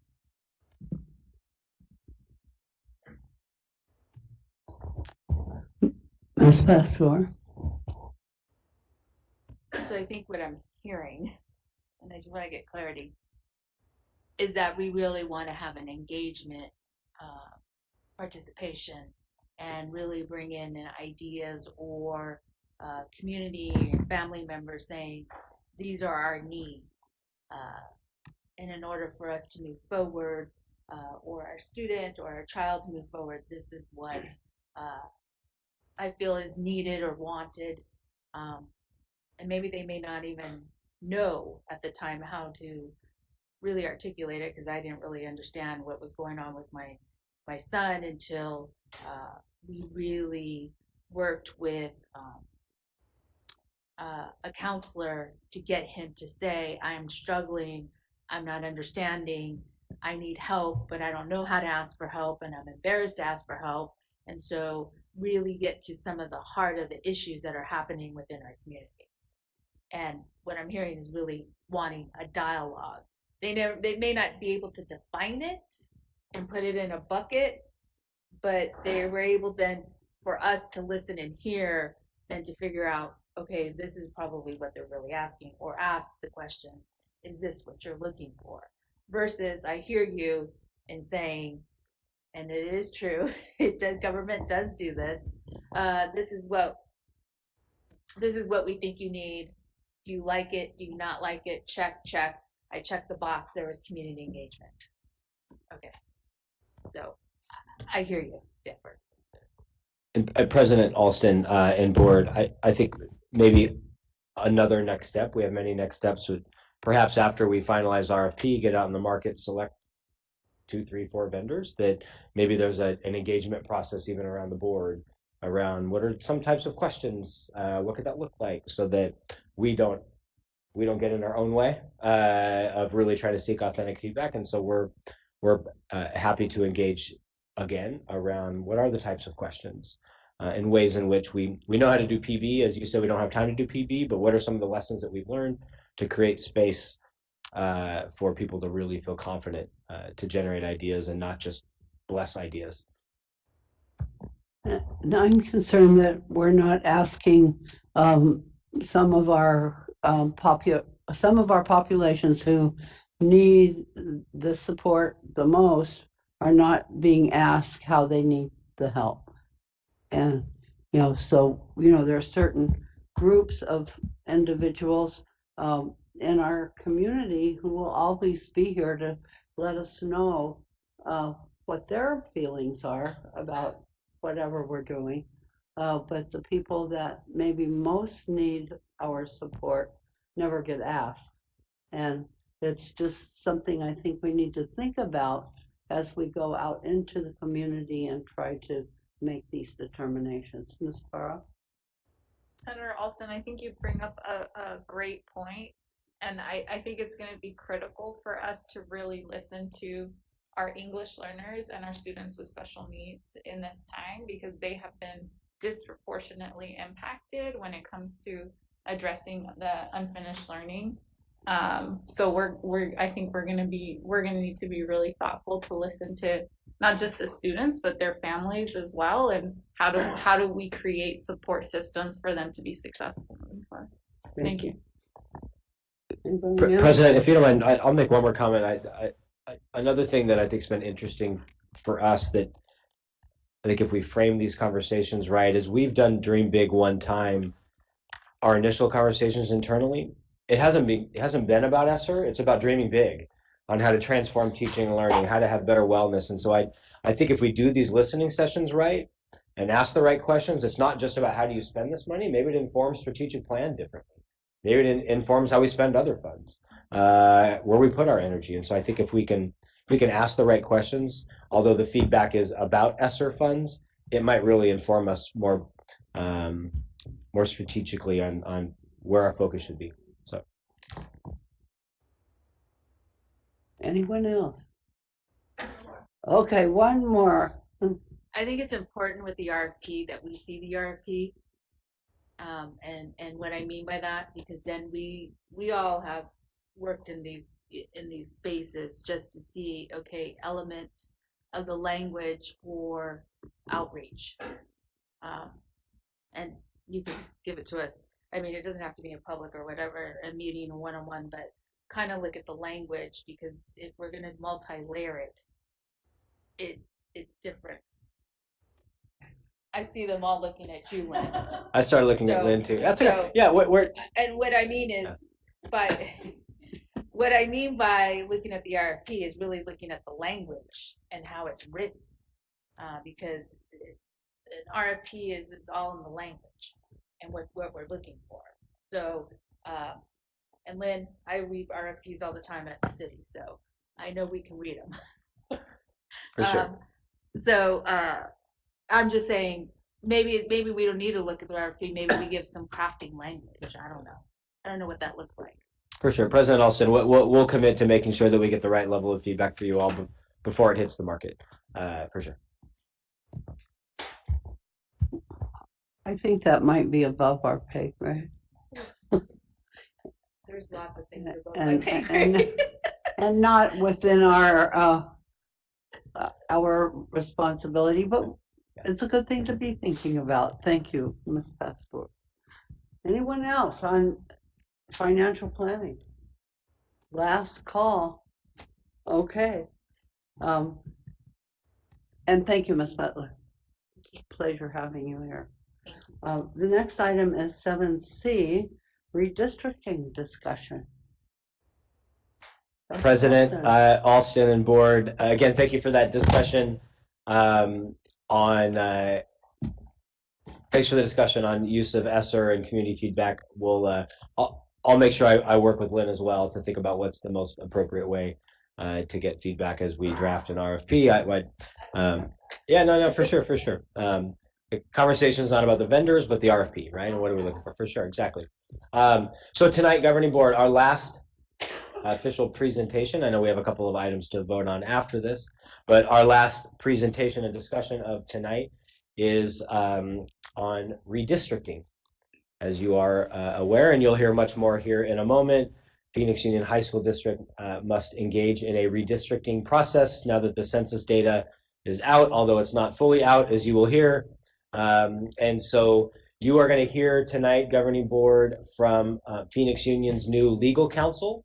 In fact, you can, you see her up there, Eileen. Last month, we had a chance to talk kind of broadly about Ms. Fernandez. She was approved by the board recently. She's began with us. She's physically transitioning to Phoenix this month. Ms. Fernandez is currently in Florida, so she's 3 hours ahead of us. Thank you so much, Ms. Fernandez, for joining us. Very excited to have in-house legal counsel. Really overseeing the redistricting process will be Ms. Fernandez from our side, but of course, ultimately redistricting is largely a board function. And so Lynn Adams and Eileen had a chance to meet, and then internally, Dr. Allen and Sherry Salai are also assisting with the process.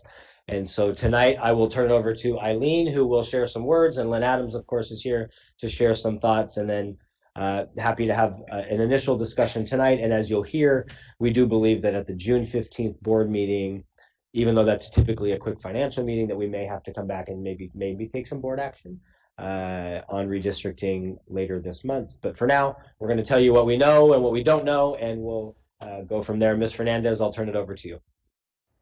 Thank you, Dr. Geston. Can you guys hear me? Yes, and when we turn your PowerPoint on, feel free to turn your video off so that your audio is clear. Right, so I will do right now. Good evening, members of the board and President Alston. This is intended to be a general overview of the redistricting process and how it impacts Phoenix Union. The redistricting process is the process of drawing electoral district boundaries. This means that this board must review the boundaries of each ward and determine if it meets the requirements of the Voting Rights Act and the 1990 Desegregation Order and Consent Decree. All states, even those that did not gain or lose people, still must redraw district boundaries in order to match internal population and demographic shifts. In the case of Phoenix Union, we are the subject of a 1990 desegregation order and consent decree that requires us to redistrict every 10 years after the census numbers are released. The purpose of redistricting is to have equal numbers of people in every district nationwide. In Phoenix Union, there's an additional goal of complying with the 1990 desegregation order and consent decree. So as you know, every 10 years, a census is conducted in the United States. After the census is completed and the national numbers are calculated, a process called reapportionment commences, whereby congressional seats among states are reassigned to reflect the shifting population numbers in each state. Once the reapportionment process is done, states and local jurisdictions move forward with the redistricting process. In Phoenix Union, this redistricting process is primarily a function of the board. So the census is the trigger for the redistricting. The information that's gathered and released for the census is critical to completing the redistricting process. Without this information, redistricting cannot move forward. Next slide, please. Unfortunately, jurisdictions all over the United States are currently at a standstill because as a result of COVID, the release of the census information required to begin the redistricting process has been significantly delayed. In the past, this information was made available to jurisdictions the March or April after the census information was gathered. This year, the information will not be released until August 15th of 2021. The 1990 desegregation and consent decree that I have been referencing before is the document that's really going to determine how we run this process. It established the 5 distinct wards that we currently have in Phoenix Union that are used to determine the governing board representation. And as you know, there is one board member that's elected from each ward, and then there's an additional 2 board members that are elected by the entire district and represent the district at large. You may have heard that there was a 2013 United States Supreme Court case that is impacting redistricting, and I want to just go into a little bit of background on how that will impact Phoenix Union. So the 2013 Supreme Court case is called Shelby v. Holder. It did make significant changes to the Voting Rights Act and the role of the United States Department of Justice. And what the U.S. Department of Justice would do is it would do this process called pre-clearance.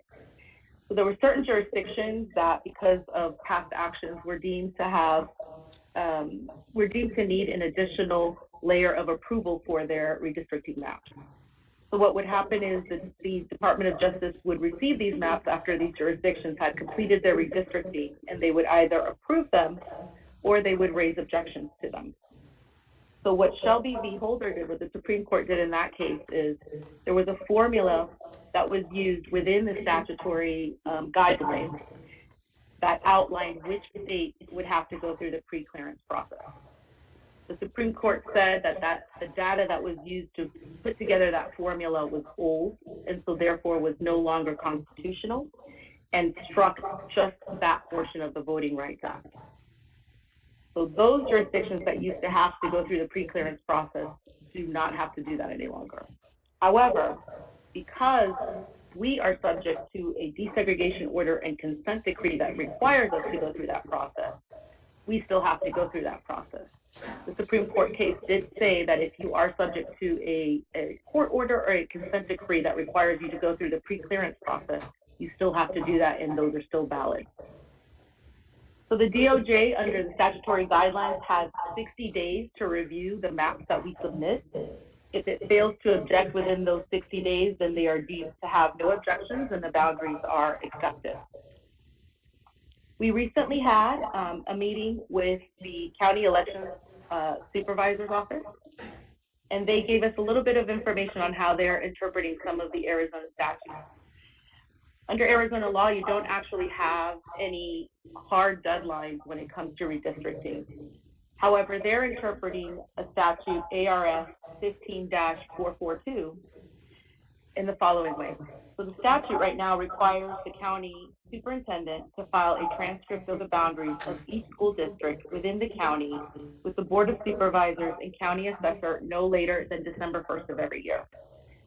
Once those boundaries are submitted to the appropriate department, those become the legal boundaries of the district starting July 1st of the following year. The county supervisor of elections has interpreted this statute to apply to the redistricting process. As such, under their interpretation, this year, if the board moves forward to redistrict using the current schedule, the schedule would be very challenging to meet because of the delay in receiving the census information. The redistricting process includes soliciting public input, which is normally done by holding a number of meetings in each ward to allow the public to have the most access possible. This session, the Arizona legislature passed Senate Bill 1107, which gave County Supervisor of Elections a 7-month extension to complete the redistricting process. So they have until July 1, 2022 to complete their map, and the new boundaries will be implemented beginning January 1, 2024. As a result, this board has a few options. Number one, it could stick with the current timeline and try to complete the redistricting process by the December 1st deadline. It could request an extension from the federal court and the Department of Justice to complete the redistricting process that's required under the consent decree. I will note that the order as well does not have any hard deadlines listed in it, with the exception of the initial deadline that requires us to draw the actual lines of each ward. What it does have is very broad language that says that this process has to be reviewed and done every 10 years as the census information comes out. The third option you have is you could basically follow a dual track, where we would attempt to complete the process by the December 1st deadline, but at the same time, we would request the extension from the court just in case we cannot meet that deadline. I do want to note that the supervisor of elections does have an additional role in this process, which is to make sure that all the boundary lines are consistent with the boundary lines of the jurisdiction that's submitting the map. So what they're making sure is that no jurisdiction is impeding on another jurisdiction's boundaries, and making sure that there's no conflict. They can come back to you after you've completed your process and ask you to move your lines around if they find that there is a conflict. You're under no legal obligation to accept their recommendations or their requests. And I would say that that would also require you to go through the legal analysis of ensuring that any changes that they will be recommending conform with the Voting Rights Act as well as the desegregation order. Next slide, please. So what happens if we do not meet these deadlines? If we do not meet the December 1st deadline and no extension has been granted, then the existing ward boundaries would remain as they currently are, and there would be no new boundaries for the 2022 election year. This would also put us at risk of violating the 1990 desegregation order and consent decree, and possibly the Voting Rights Act as it relates to the pre-clearance requirements of the order and consent decree. I also want to point out that in the event there is a challenge to the maps the board approves, this will further delay this process while those challenges are being heard by the court. If we fail to comply with the requirements of the desegregation order and consent decree, we could be held in contempt by the federal court that issued the order. The risk here is that the judge gets to determine what the penalties will be that are imposed, and this includes possibly having the court determine the new boundaries rather than the board. Next slide, please. The next steps for the board are to determine if an extension for the redistricting will be requested from the court and the U.S. Department of Justice, and ensuring that such request is sent in a timely manner. And also to determine if the board wants to move forward with creating an advisory committee that would run the process and make the final determinations to the board for approval. This advisory committee could be created now so that they could get a jump start on the process during the summer by doing, for instance, preliminary matters such as setting the meeting schedule that they will follow, as well as electing the chair and that kind of thing. Staff has already begun preparing the RFQ for the demographer services and for the software that will be used for the process, and that's going to be required whether or not we seek the extension. And that's all I have. If you have any questions, I'm here to answer. President Alston and board, I love initial feedback. Today's just the first of many conversations, as you heard, and that's why Lynn is here today. This is largely a board function. We want to do our best to listen to you all. We want to hit the timelines. Lynn's here in case you all want to find out what her recommendations or thoughts are as well. But we're here to listen. And as I said, we'll potentially have to come back for formal board action in terms of, would you want to run the process yourselves? Do you have an advisory committee? Do we want to request an extension? So there could be some board action that has to be taken in the future. Mr. President. Thank you. I would always be curious to hear what Lynn has to think. I guess my initial thoughts, one, I'm concerned about an extension for the practical effect it would have on the overall timeline. So currently we have our ward elections and then our are at-large elections every 2 years. The ward elections would be 2022, then an at-large election in 2024, and then a ward election in 2026.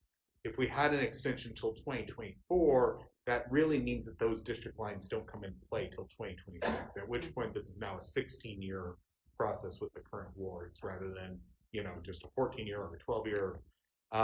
And for me, I find that a little concerning. I also think it's potentially concerning that the ward lines could change in the middle of the term of a ward candidate, right? So if candidates are elected in 2022 and then the ward lines change in 2024, that might change before their term actually ends in 2026.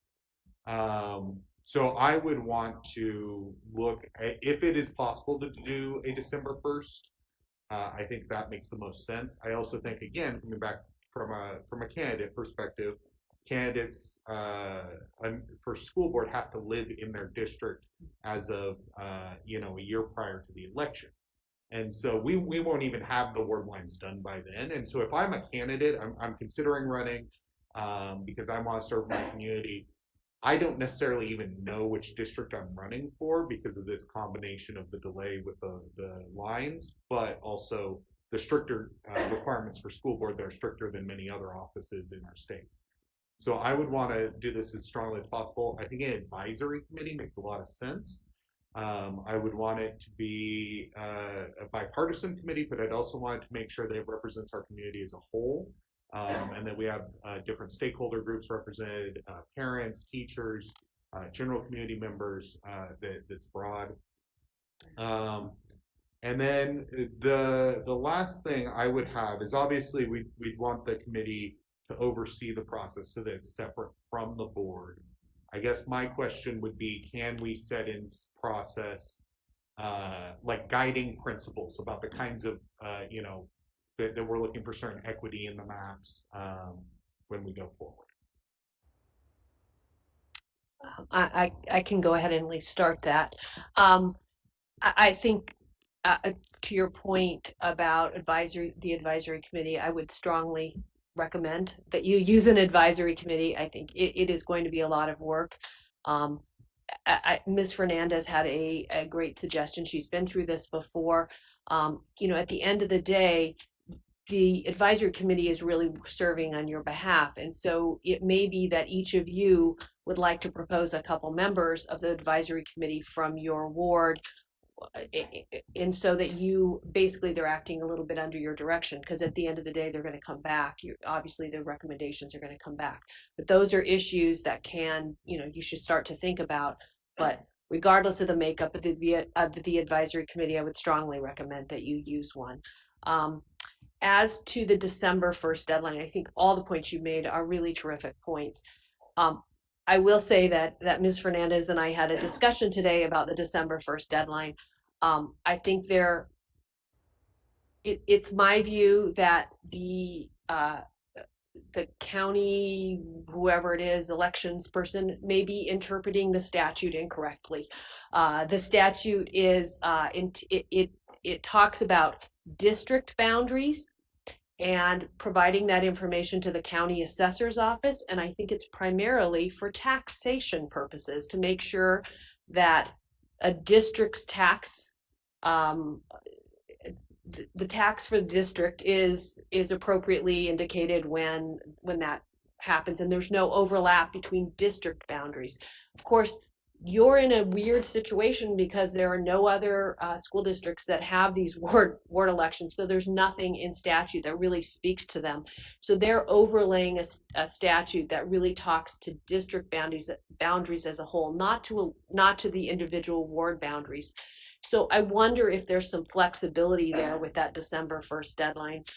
Ms. Fernandez and I spoke a little bit about maybe we engage in some more discussions with them to say, what's really the deadline that you need? Why do you need it by a certain date? Understanding that they believe that the December 1st deadline is their statutory deadline, but perhaps, again, we can be maybe more collaborative in talking through and seeing if there's some push on that deadline too. And so that's a possibility. I have no idea, whether or not they would be open to those kinds of discussions. But again, I think there is some I think there's some ambiguity in whether or not that statute actually applies and whether they're reading it correctly in terms of that deadline. And obviously that December 1st deadline is a very important deadline. That's gonna be something that drives the process very significantly. And just on the further deadlines, the other thing I would think about is for the candidates themselves. When you file as a Phoenix Union ward candidate, you're required to list which ward you're running for. And so the longer we take with these lines is the longer that we're delaying people from even filing and beginning the process of running. But it also delays petition signatures.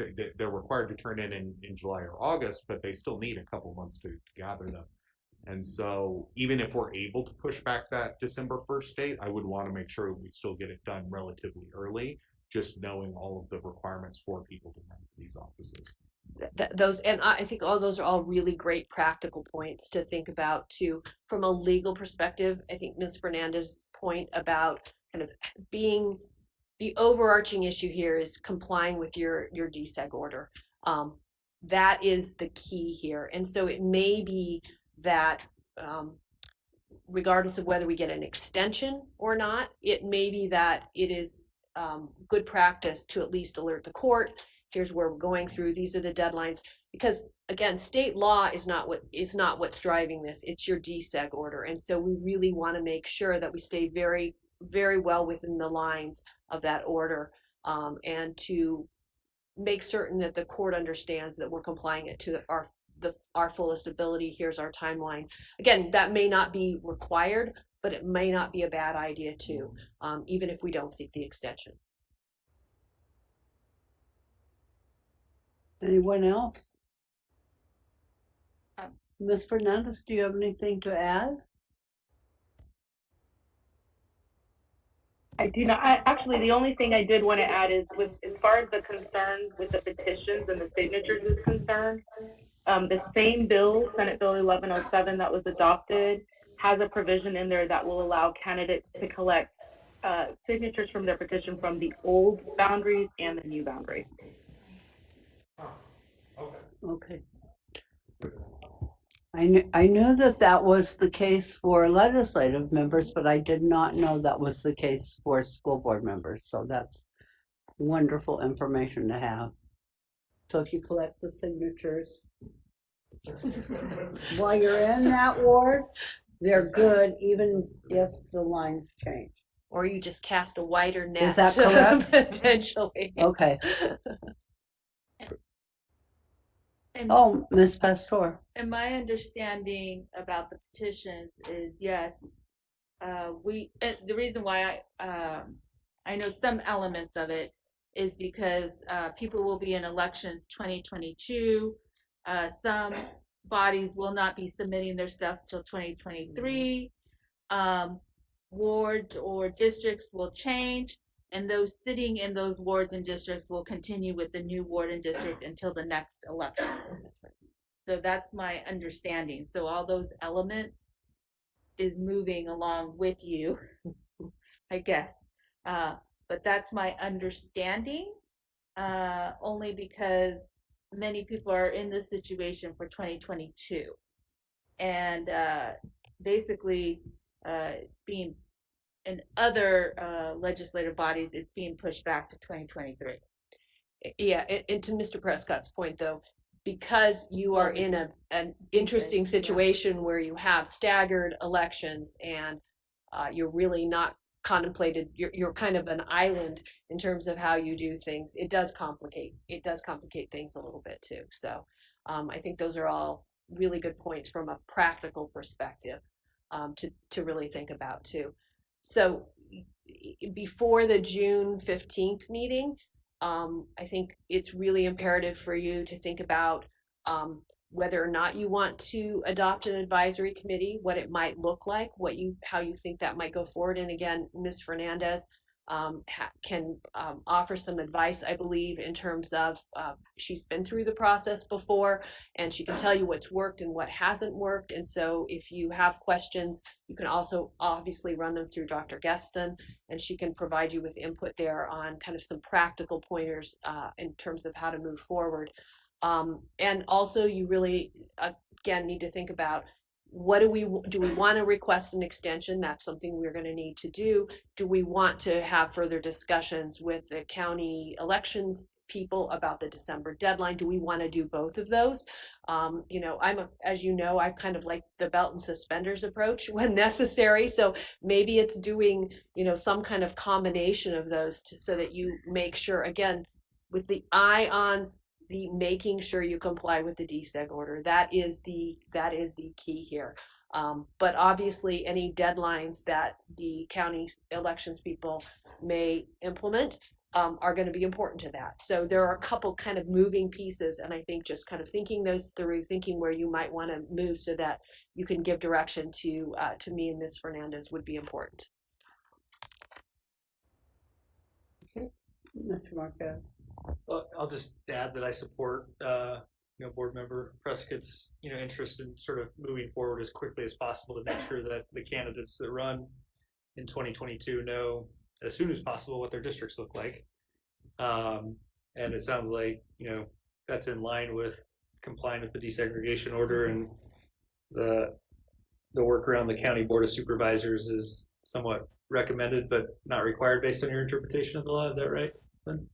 Well, we obviously need to, since they're involved in the elections, we obviously need to satisfy them and collaborate with them. And to the extent that they believe there's a December 1st deadline, we need to get some clarity around. I mean, they do believe there's a December 1st deadline. That's clear. But to the extent that that's a real deadline and it can't be moved at all, we need to get some clarity around that, because there are no deadlines. As Ms. Fernandez indicated, there are no deadlines in the DSEG order. There is just a every 10 years. And so they work together, but kind of clunkily, I will say, in a legal term. That's my legal analysis. It's very clunky.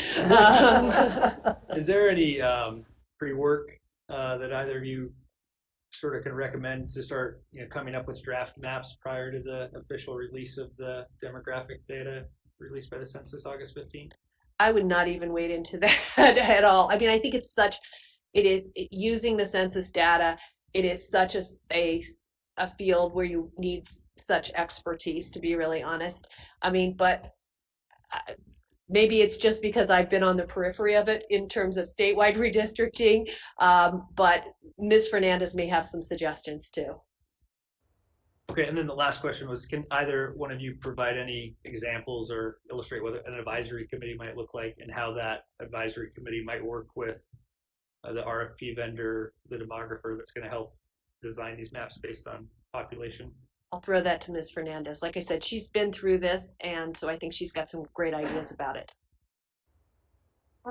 Thank you for that question. So the way that I've seen it worked before is you have each board member that selects 2 members for the advisory committee. The advisory committee would get together, they would elect a chair, they would go through an educational portion where either Lynn or myself would come in and have a conversation with them about the rules for public meetings, the rules for public records, as well as what the parameters are legally for them when they're drawing these maps. So they would go kind of through a background kind of thing. And then they would obviously need to set the schedule of their meetings. And their meetings, again, they should be hitting every ward at least a couple of times in order to ensure that that we're giving the public sufficient time to come in and give feedback. They put together the maps at the end. When they come to a decision on a map, they will present it to you as a final product and as a recommendation. You can either accept it or not accept it at that point. At the meeting that you would be considering the maps, you would also be taking public input at that meeting. And so at that point, you could make a decision based on what you hear and based on what's being presented to you. Thank you. And I do think it's important that even though to note that obviously your advisory committee is subject to open meeting law. It is one of your committees. It's a board committee. So that's one of the things that we want to talk about. But to the extent that you adopt Ms. Fernandez's suggestion and appoint somebody, you can always have a discussion with those 2 individuals that are kind of representing you on the advisory committee. So hopefully by the time you get the recommendation back, you are fully up to speed on what's been considered, what things went into making the map. So I want to make that clear, that I would anticipate there's a lot of communication between the advisory committee and or at least the couple members that you have potentially appointed, and you, so that you are up to speed and you know what they're doing. They're basically, in a sense, acting on your behalf. Maybe an odd number advisory committee to have a chair. What was that? I'm sorry. The advisory committee, if we all appointed two, it'd be 14 members. Would we need to have an odd number to have a chair of that committee? Or they can elect their own chair. Typically, they'll elect their own chair amongst themselves. I don't think, because they're not going to be making the final decision, even if there's an even number, let's say it was a split vote, they could at least let you know it was a split vote on these kinds of things. Sure. But otherwise, it might be difficult, unless you want Dr. Geston to add the additional member. He's like, no way. Nobody wants to add that other, yeah. So. You've got plenty of time. But I think that, like I said, I suspect that there will be more unanimity than you would anticipate, because a lot of it is really numbers driven. If I could add that the advisory committee would also work very closely with whatever staff is assigned as the redistricting team. So they would be coming in on any given day and working on maps with staff. Ms. Pastor. I have a question because I went through this 10 years ago. And there was a whole process. So I would like to understand what we did in the past, because I don't recall. I recall public meetings, but I don't recall an advisory board. And we had a consultant who met with us, went over the census number, went over the drawings or possible drawings, and then took that map out to the public. So I don't remember an advisory board. President Alston and Councilwoman, yeah, last time Phoenix Union went through this process, did not have an advisory board. Okay. And so we're open. Does not matter to staff. But you're right. There are two very large binders and discs, and we've gone through them as a staff to try to understand the last process. And what we're happy to do at the June 15th board meeting, we'll need some clear direction and board action. And at that point, maybe we can consider a couple of different models. And it ultimately doesn't matter to us. If you'd like to mirror, we can come back to you and give you a better summary of what we did 10 years ago. So you understand that process. You see a recommendation from Ms. Fernandez on what's worked from her purview. And then ultimately you all can give us direction on how you'd like to proceed, whether that's a committee or just giving it to somebody who does this consulting for you. Continue, Ms. Because I think one of the gaps that we're facing this year is the person that was hired is no longer with us. And that's a huge gap that we have within the state, because he managed, or the company managed, pretty much all our redistricting. He, in the sense of the company had a contract with the county, with the school districts, also with the city. So this company was in every aspect of the redistricting. And so I think that, first of all, we're in a pandemic and we're in rare form, but that's the other piece that we're all missing. And these are the conversations that several of us are having in government arenas, because that was the company that we trusted. And so, yeah. Yeah, President Alston, Councilwoman, you're absolutely right. I know in our initial conversations with the county, they're a little concerned too about knowledge about how to run this from a state, county, city perspective, because a lot of that institutional knowledge is no longer around, because this only happens every decade. So we're fully aware of that concern, and that's already been expressed to us from the county as well. Anything else? Mr. President. Thank you, President Alston. I think it's good to hear what we did in the past and to consider what worked about those models. I do want to say, and I don't mean this as a critique on any of our veteran school board members, is that there were problems with those maps that were drawn 10 years ago. To give an example from my own ward, I represent 15th Avenue in McDowell and 19th Avenue in McDowell. I don't represent 17th Avenue in McDowell because there's a cutout for Franklin High School into a neighboring ward.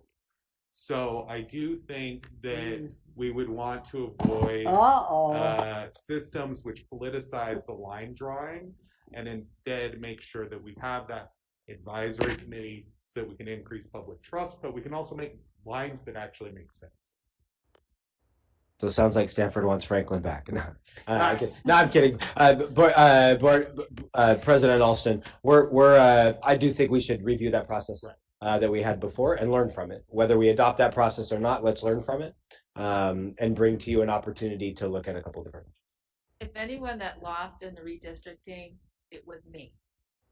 And I had maybe 5 schools that I went down to, I think 1 or 2 schools, and then I took over the district. So I represent the district. And to be very clear, I don't mean that as a critique. I don't know how that process happened. I'm just saying when I ran for office and I was looking at my lines, I was like, why do I not represent this? And then I looked at Google Maps. And so I'm just saying, for the candidates of the future, let's avoid this. Let's make some good lines. Do you have any response, Ms. Pastor? Yeah. They kept me straight. Well,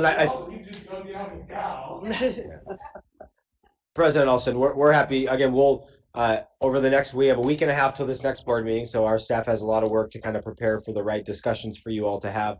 I would just say over the next, and I see there's another comment, over the next couple of weeks, if you have recommendations or suggestions ahead of time, the more you can get to myself or Dr. Allen or Sherry or President on what type of dialogue you might want to have. You have some recommendations. I've already heard a couple of tonight as we build that discussion. We want to tackle all these issues up front so we have an idea of what you're looking for. For one, as we draft RFP, as we adopt, is it a committee model? Is it something different? The more we can learn over the next 10 days, the better for us. And I would say I think it would be a nice thing if we can do that, to recommend to whoever's doing those actual line drawings that we try to disperse the schools equally so that each member has 2 or 3 or whatever, so that we don't have that disparity. For the record, Ward 2 had 2 high schools at the start of this term. We built a 3rd, and we still only have 1 comprehensive. Part of that's because of how the district has built its schools, and frankly, it hasn't built as many in South Phoenix as it has in other neighborhoods, but they've been very... Population-wise, you have the same population? Yes.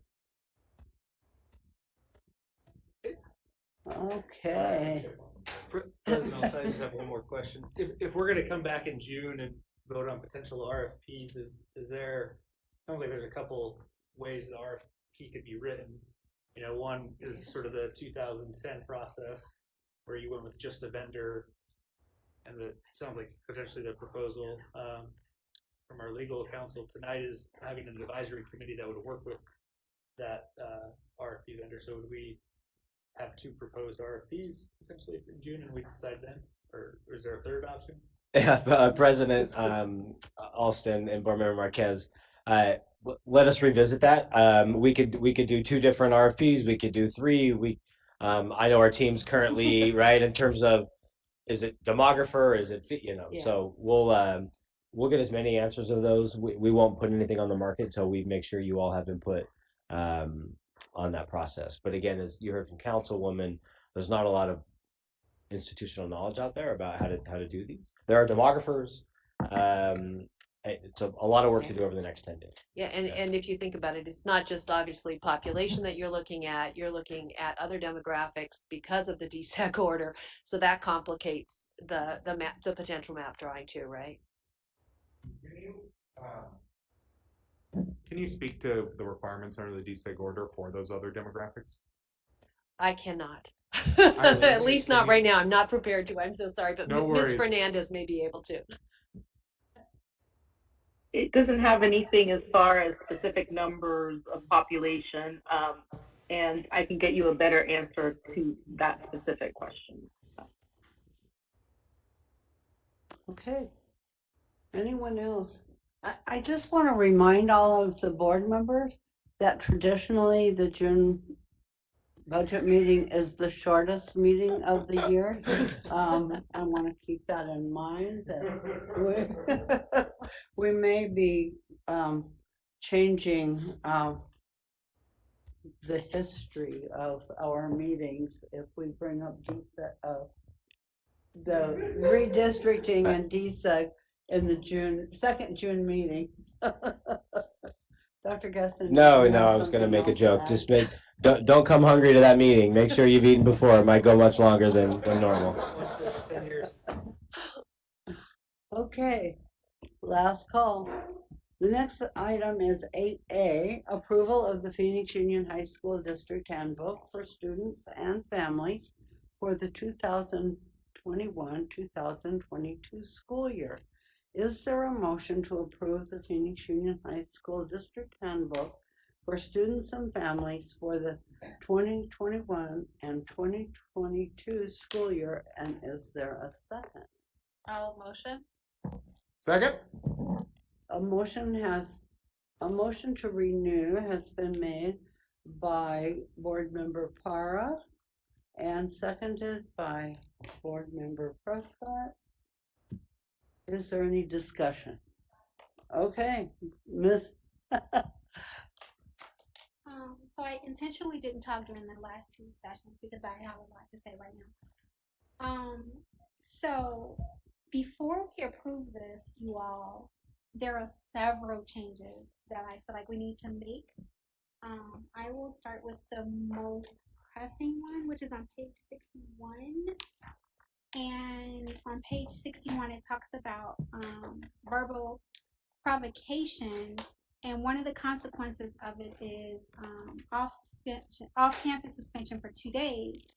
And it's, the definition of it is using gestures or language, including rumors that may incite other students to fight. So many people know that I had a niece who was in the district, and my daughter is currently in the district. And I went to my niece's school. This was last year, I think, Dr. Gaston, last year, and they wanted to suspend her. And I said, well, why are you suspending her? And I don't go into school saying, I'm governing board member Ross. So they didn't know who I was. I was just her aunt. So I said, why do you want to suspend her? And he said, the API was like, she was instigating a fight. And I said, oh, were you there? How do you know? And he said, oh, we saw her on camera. And I said, please show me. And then he showed me this video of a bunch of kids standing around, and my niece was one of the kids standing around as two girls are in the middle about to fight. And I said, show me, I'm still waiting for you to show me how she was verbally provoking this fight, and he couldn't. And so I have real issue with this. It's too vague. How do we prove that these kids are instigating? Like if we had hard evidence to say, I know for a fact Stephanie Parr told Aaron to go punch Stanford in the face. That's fine.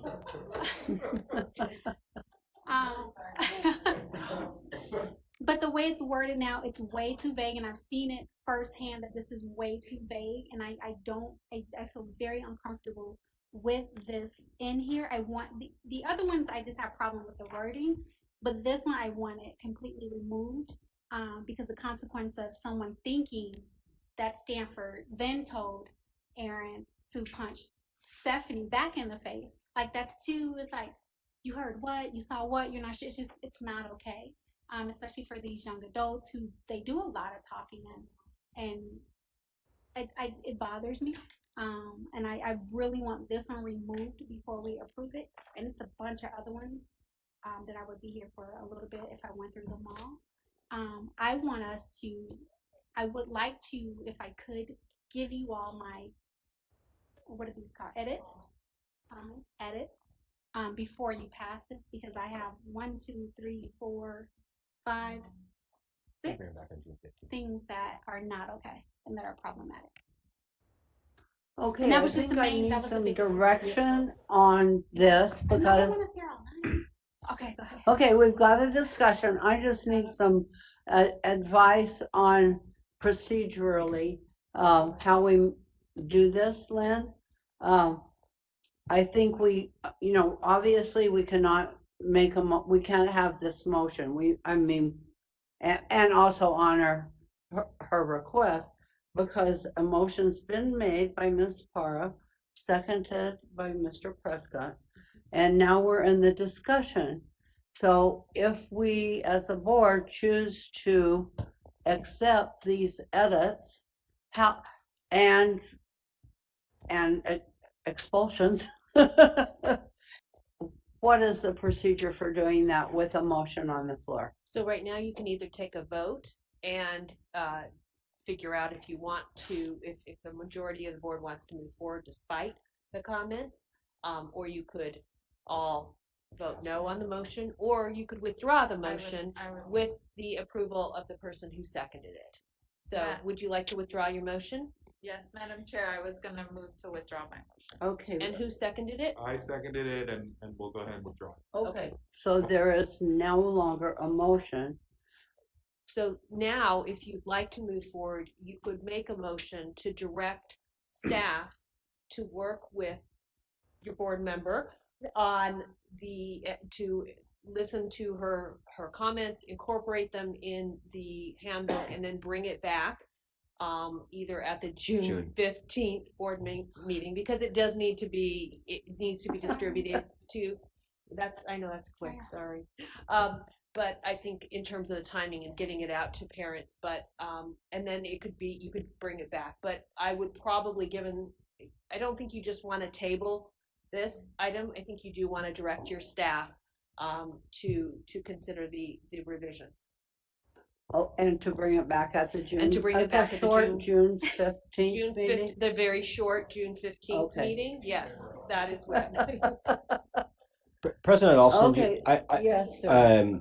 If you don't mind, I think a couple of things. One, we're happy to bring it back June 15th. I think another option is, which we've done in previous board meetings, where a couple of revisions are suggested and we adopt it with a couple of revisions on the spot. And so I'm not sure how many. 6. Do you want to highlight those really quickly? And if they're, and if those are things that maybe it's easy to get consensus on, otherwise we're happy to bring it back on June 15th as well. So maybe highlight them really quickly first. Do you want me to go really quickly? Yeah. Are they mostly wording issues? Most of them. Question, yeah, and questions of clarification. So on page 52, you get a 3-day suspension for lying. How are we proving that a kid lying? How do I know that Aaron is lying versus Stephanie's lying? How am I going to pick who's lying? And why am I going to suspend Stephanie for 3 days when Aaron could be the one lying? Like, that bothers me. So lying, 3-day suspension. Kiss scene. Did you know that? What do teenagers do? They freaking make out. We're going to suspend them. And I'm not saying they should be making out on campus, right? But we're going to suspend them 3 days for kissing. So that's 2 on page 53. Also on 53, talking back, and I called this out during our last session. I'm going to call it out again. What does it mean to talk back? That's very cultural. It bothers me to my bones. I want that removed. You can get suspended for talking back. Who gets to define what is talking back? In essence, I'm talking back right now. On page 55, I just had a question about that one. Actually, trespassing is that when school is in session only. And page 56, look like. So I just read an art.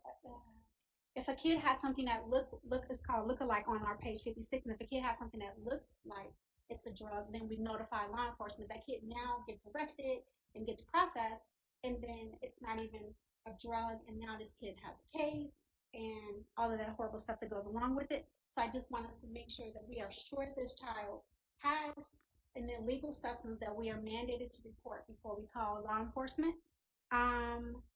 Bullying, it says if name calling, we will notify law enforcement. So if I say, hey Thea, I don't like your red mask, you tall person, are we gonna call law enforcement for that? Because kids, they talk. So we need to clearly define that bullying, because one of them is name calling Are we gonna have a kid arrested for calling another kid a name? And then that's it. I think those are substantive enough. Yeah, That I think you should. I was that just going to say, yeah. I think President Alston, it would, my recommendation hearing this tonight, because some of these could be removal, some are just rewording, some are clarifications, and I think they're substantive enough. And again, we brought to you the recommendations based on feedback in committees, and so it'd be worthwhile to sit down, make sure that we have the right language. Is there things that gets removed, reworded? Or does it move categories maybe, right, to a category that can't be suspended, but maybe it has a different consequence? So I think it's substantive enough for us to sit down and bring back something to the June 15th board meeting. Okay, Mr. President. Yeah. Thank you, Board Member Ross. I think those were all really great concerns and edits. I think for me, maybe part of the clarification, my understanding of how our discipline currently works is that we wouldn't necessarily use all of those consequences. It would be case by case, and there would probably be like an escalation depending on severity and you know how many times it happened. And so maybe it's making it clearer to help address some of those concerns, right?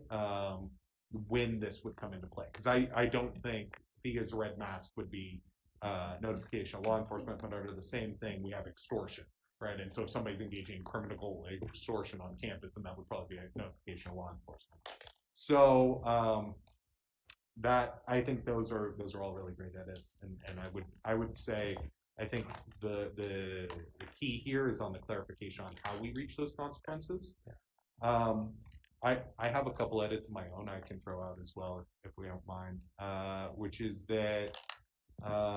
Under the section with it's page 63, there's a typo, and it really confused me for a long time, which is why I'm bringing it up, where it says 15 after off-campus suspension.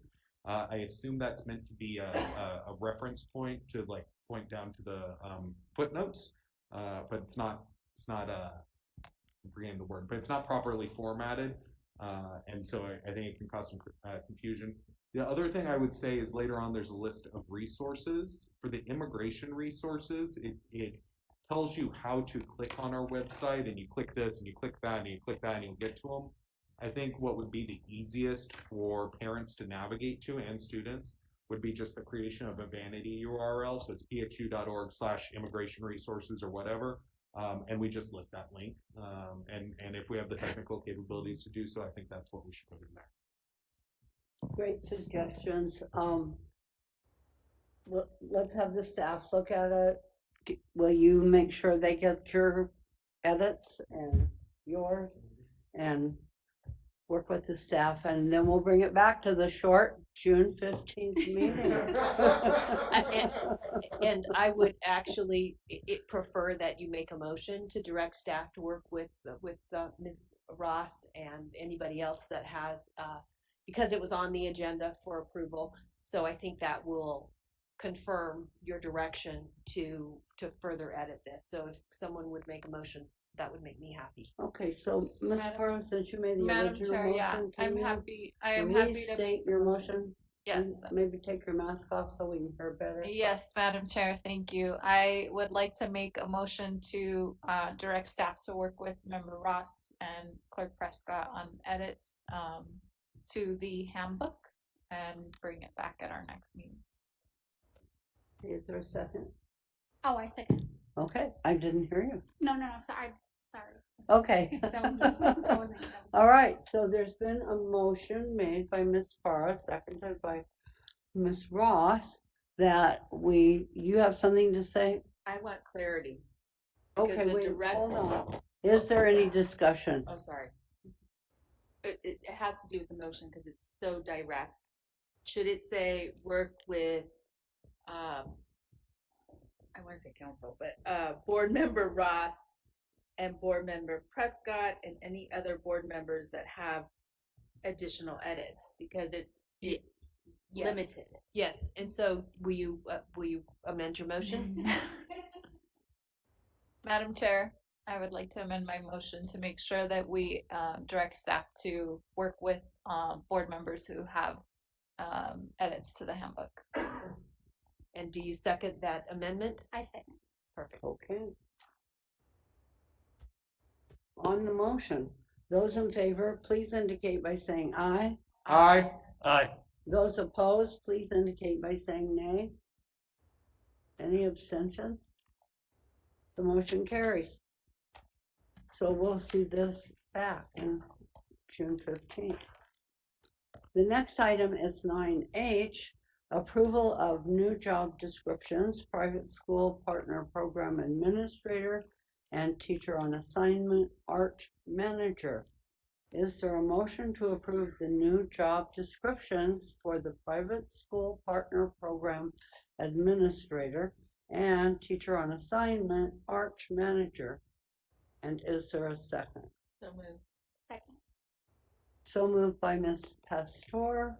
A motion to renew has been made by Ms. Pastor and seconded by Ms. Ross. Is there any discussion? I have a question. What private school partners are we working with? Is this for, schools that provide support for students who may have additional needs, or are they other private schools that we're working with? President Alston, board member Prescott, there are two kinds of private partner, private placement that we work on. We do, in some case, this is not this case. There are private placement vendors that we work with for students that get placed outside of Phoenix Union, students with special needs that get placed in private placement. There's a separate issue, and that's this particular issue, which is through our federal grants.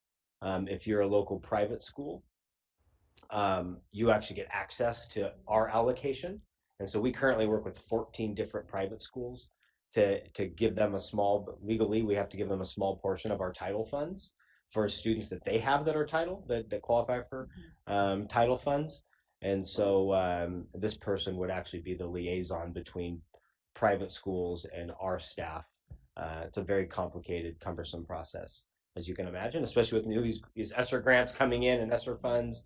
And so this is a liaison to private schools. We actually will, at some point in the future, we're revisiting private school placement, which is a whole separate issue that may come back to you, but this is about private school partners, such as St. Mary's and Brophy and Xavier and the like. Okay. Anyone else?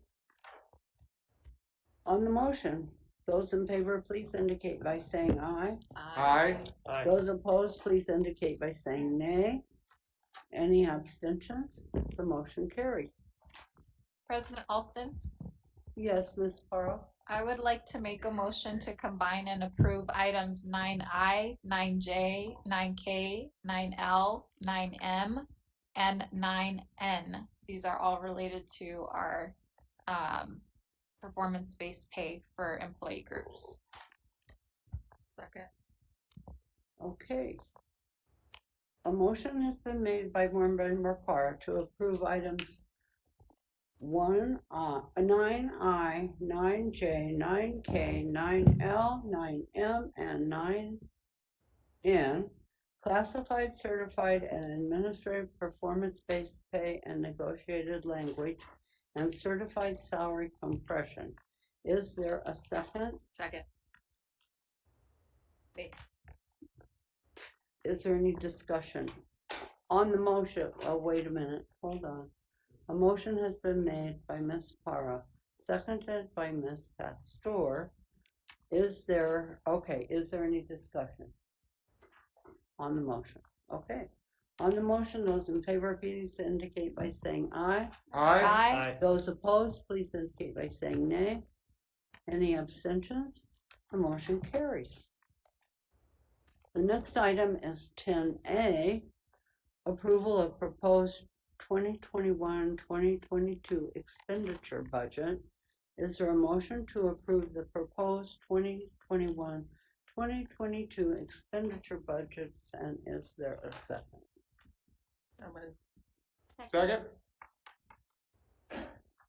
Who made the motion? Councilwoman Pastor. Okay. And Ms. Ross. A motion to renew has been made by Councilwoman Pastor and seconded by Mr. Prescott. Is there any discussion on the motion? Those in favor, please indicate by saying aye. Aye. Those opposed, please indicate by saying nay. Any abstentions? The motion carries. The next item is 12A, approval of revised governing board policy IKFB, graduation exercises on first reading.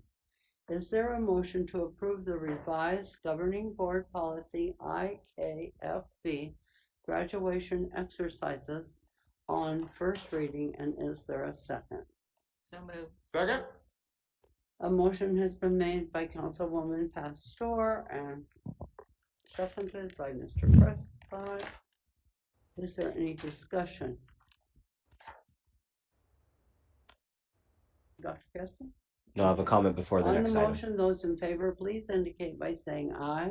Aye. Aye. Those opposed, please indicate by saying nay. Any abstentions? The motion carries. You're doing really good, board members. President The next Alston, item. President Alston, if you don't mind interrupting, I really apologize. I'd like to make a recommendation. The next two items, 12B and 12C, are directly related to the handbook. And it's possible that changes to the handbook would result in changes to these. And so I would like to make a recommendation, it's up to the board, to table these in case there are modifications that we bring back on June 15th and not vote on these tonight. Okay. So, Madam Chair. can I do that by decree, or do we need motions to table? We need a motion to table. I was gonna motion. Madam Chair, I would like to make a motion to table items 12B and 12C to the June 15th board meeting. Second. Second? Okay, a motion to table has been made by Ms. Parra, seconded by Mr. Prescott. On the motion, is there any discussion on the motion to table those two items? All those in favor indicate by saying aye. Aye. Those opposed, nay. Any abstentions? The motion carries. All right. Now,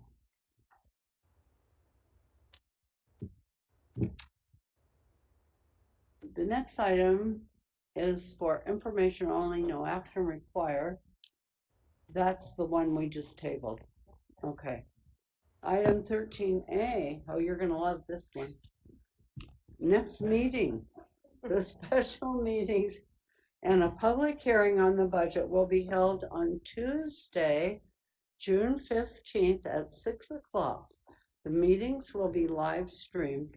The next regular meeting of the governing board is scheduled for Thursday, August 5th at 2021 at 6 p.m. And remember that Tuesday, June 15th meeting is the short one. Just a reminder. And the next item is 14A, the motion to adjourn. Having concluded our business, is there a motion to adjourn? And is there a second? A motion to adjourn has been made by Councilwoman Pastor and seconded by Mr. Prescott. On the motion, those in favor, please indicate by saying aye. Aye. Those opposed, please indicate by saying nay. The motion carries. We are adjourned. And members, you've done a great job, and staff, so have you. Thank you all for being with us this evening. We're adjourned.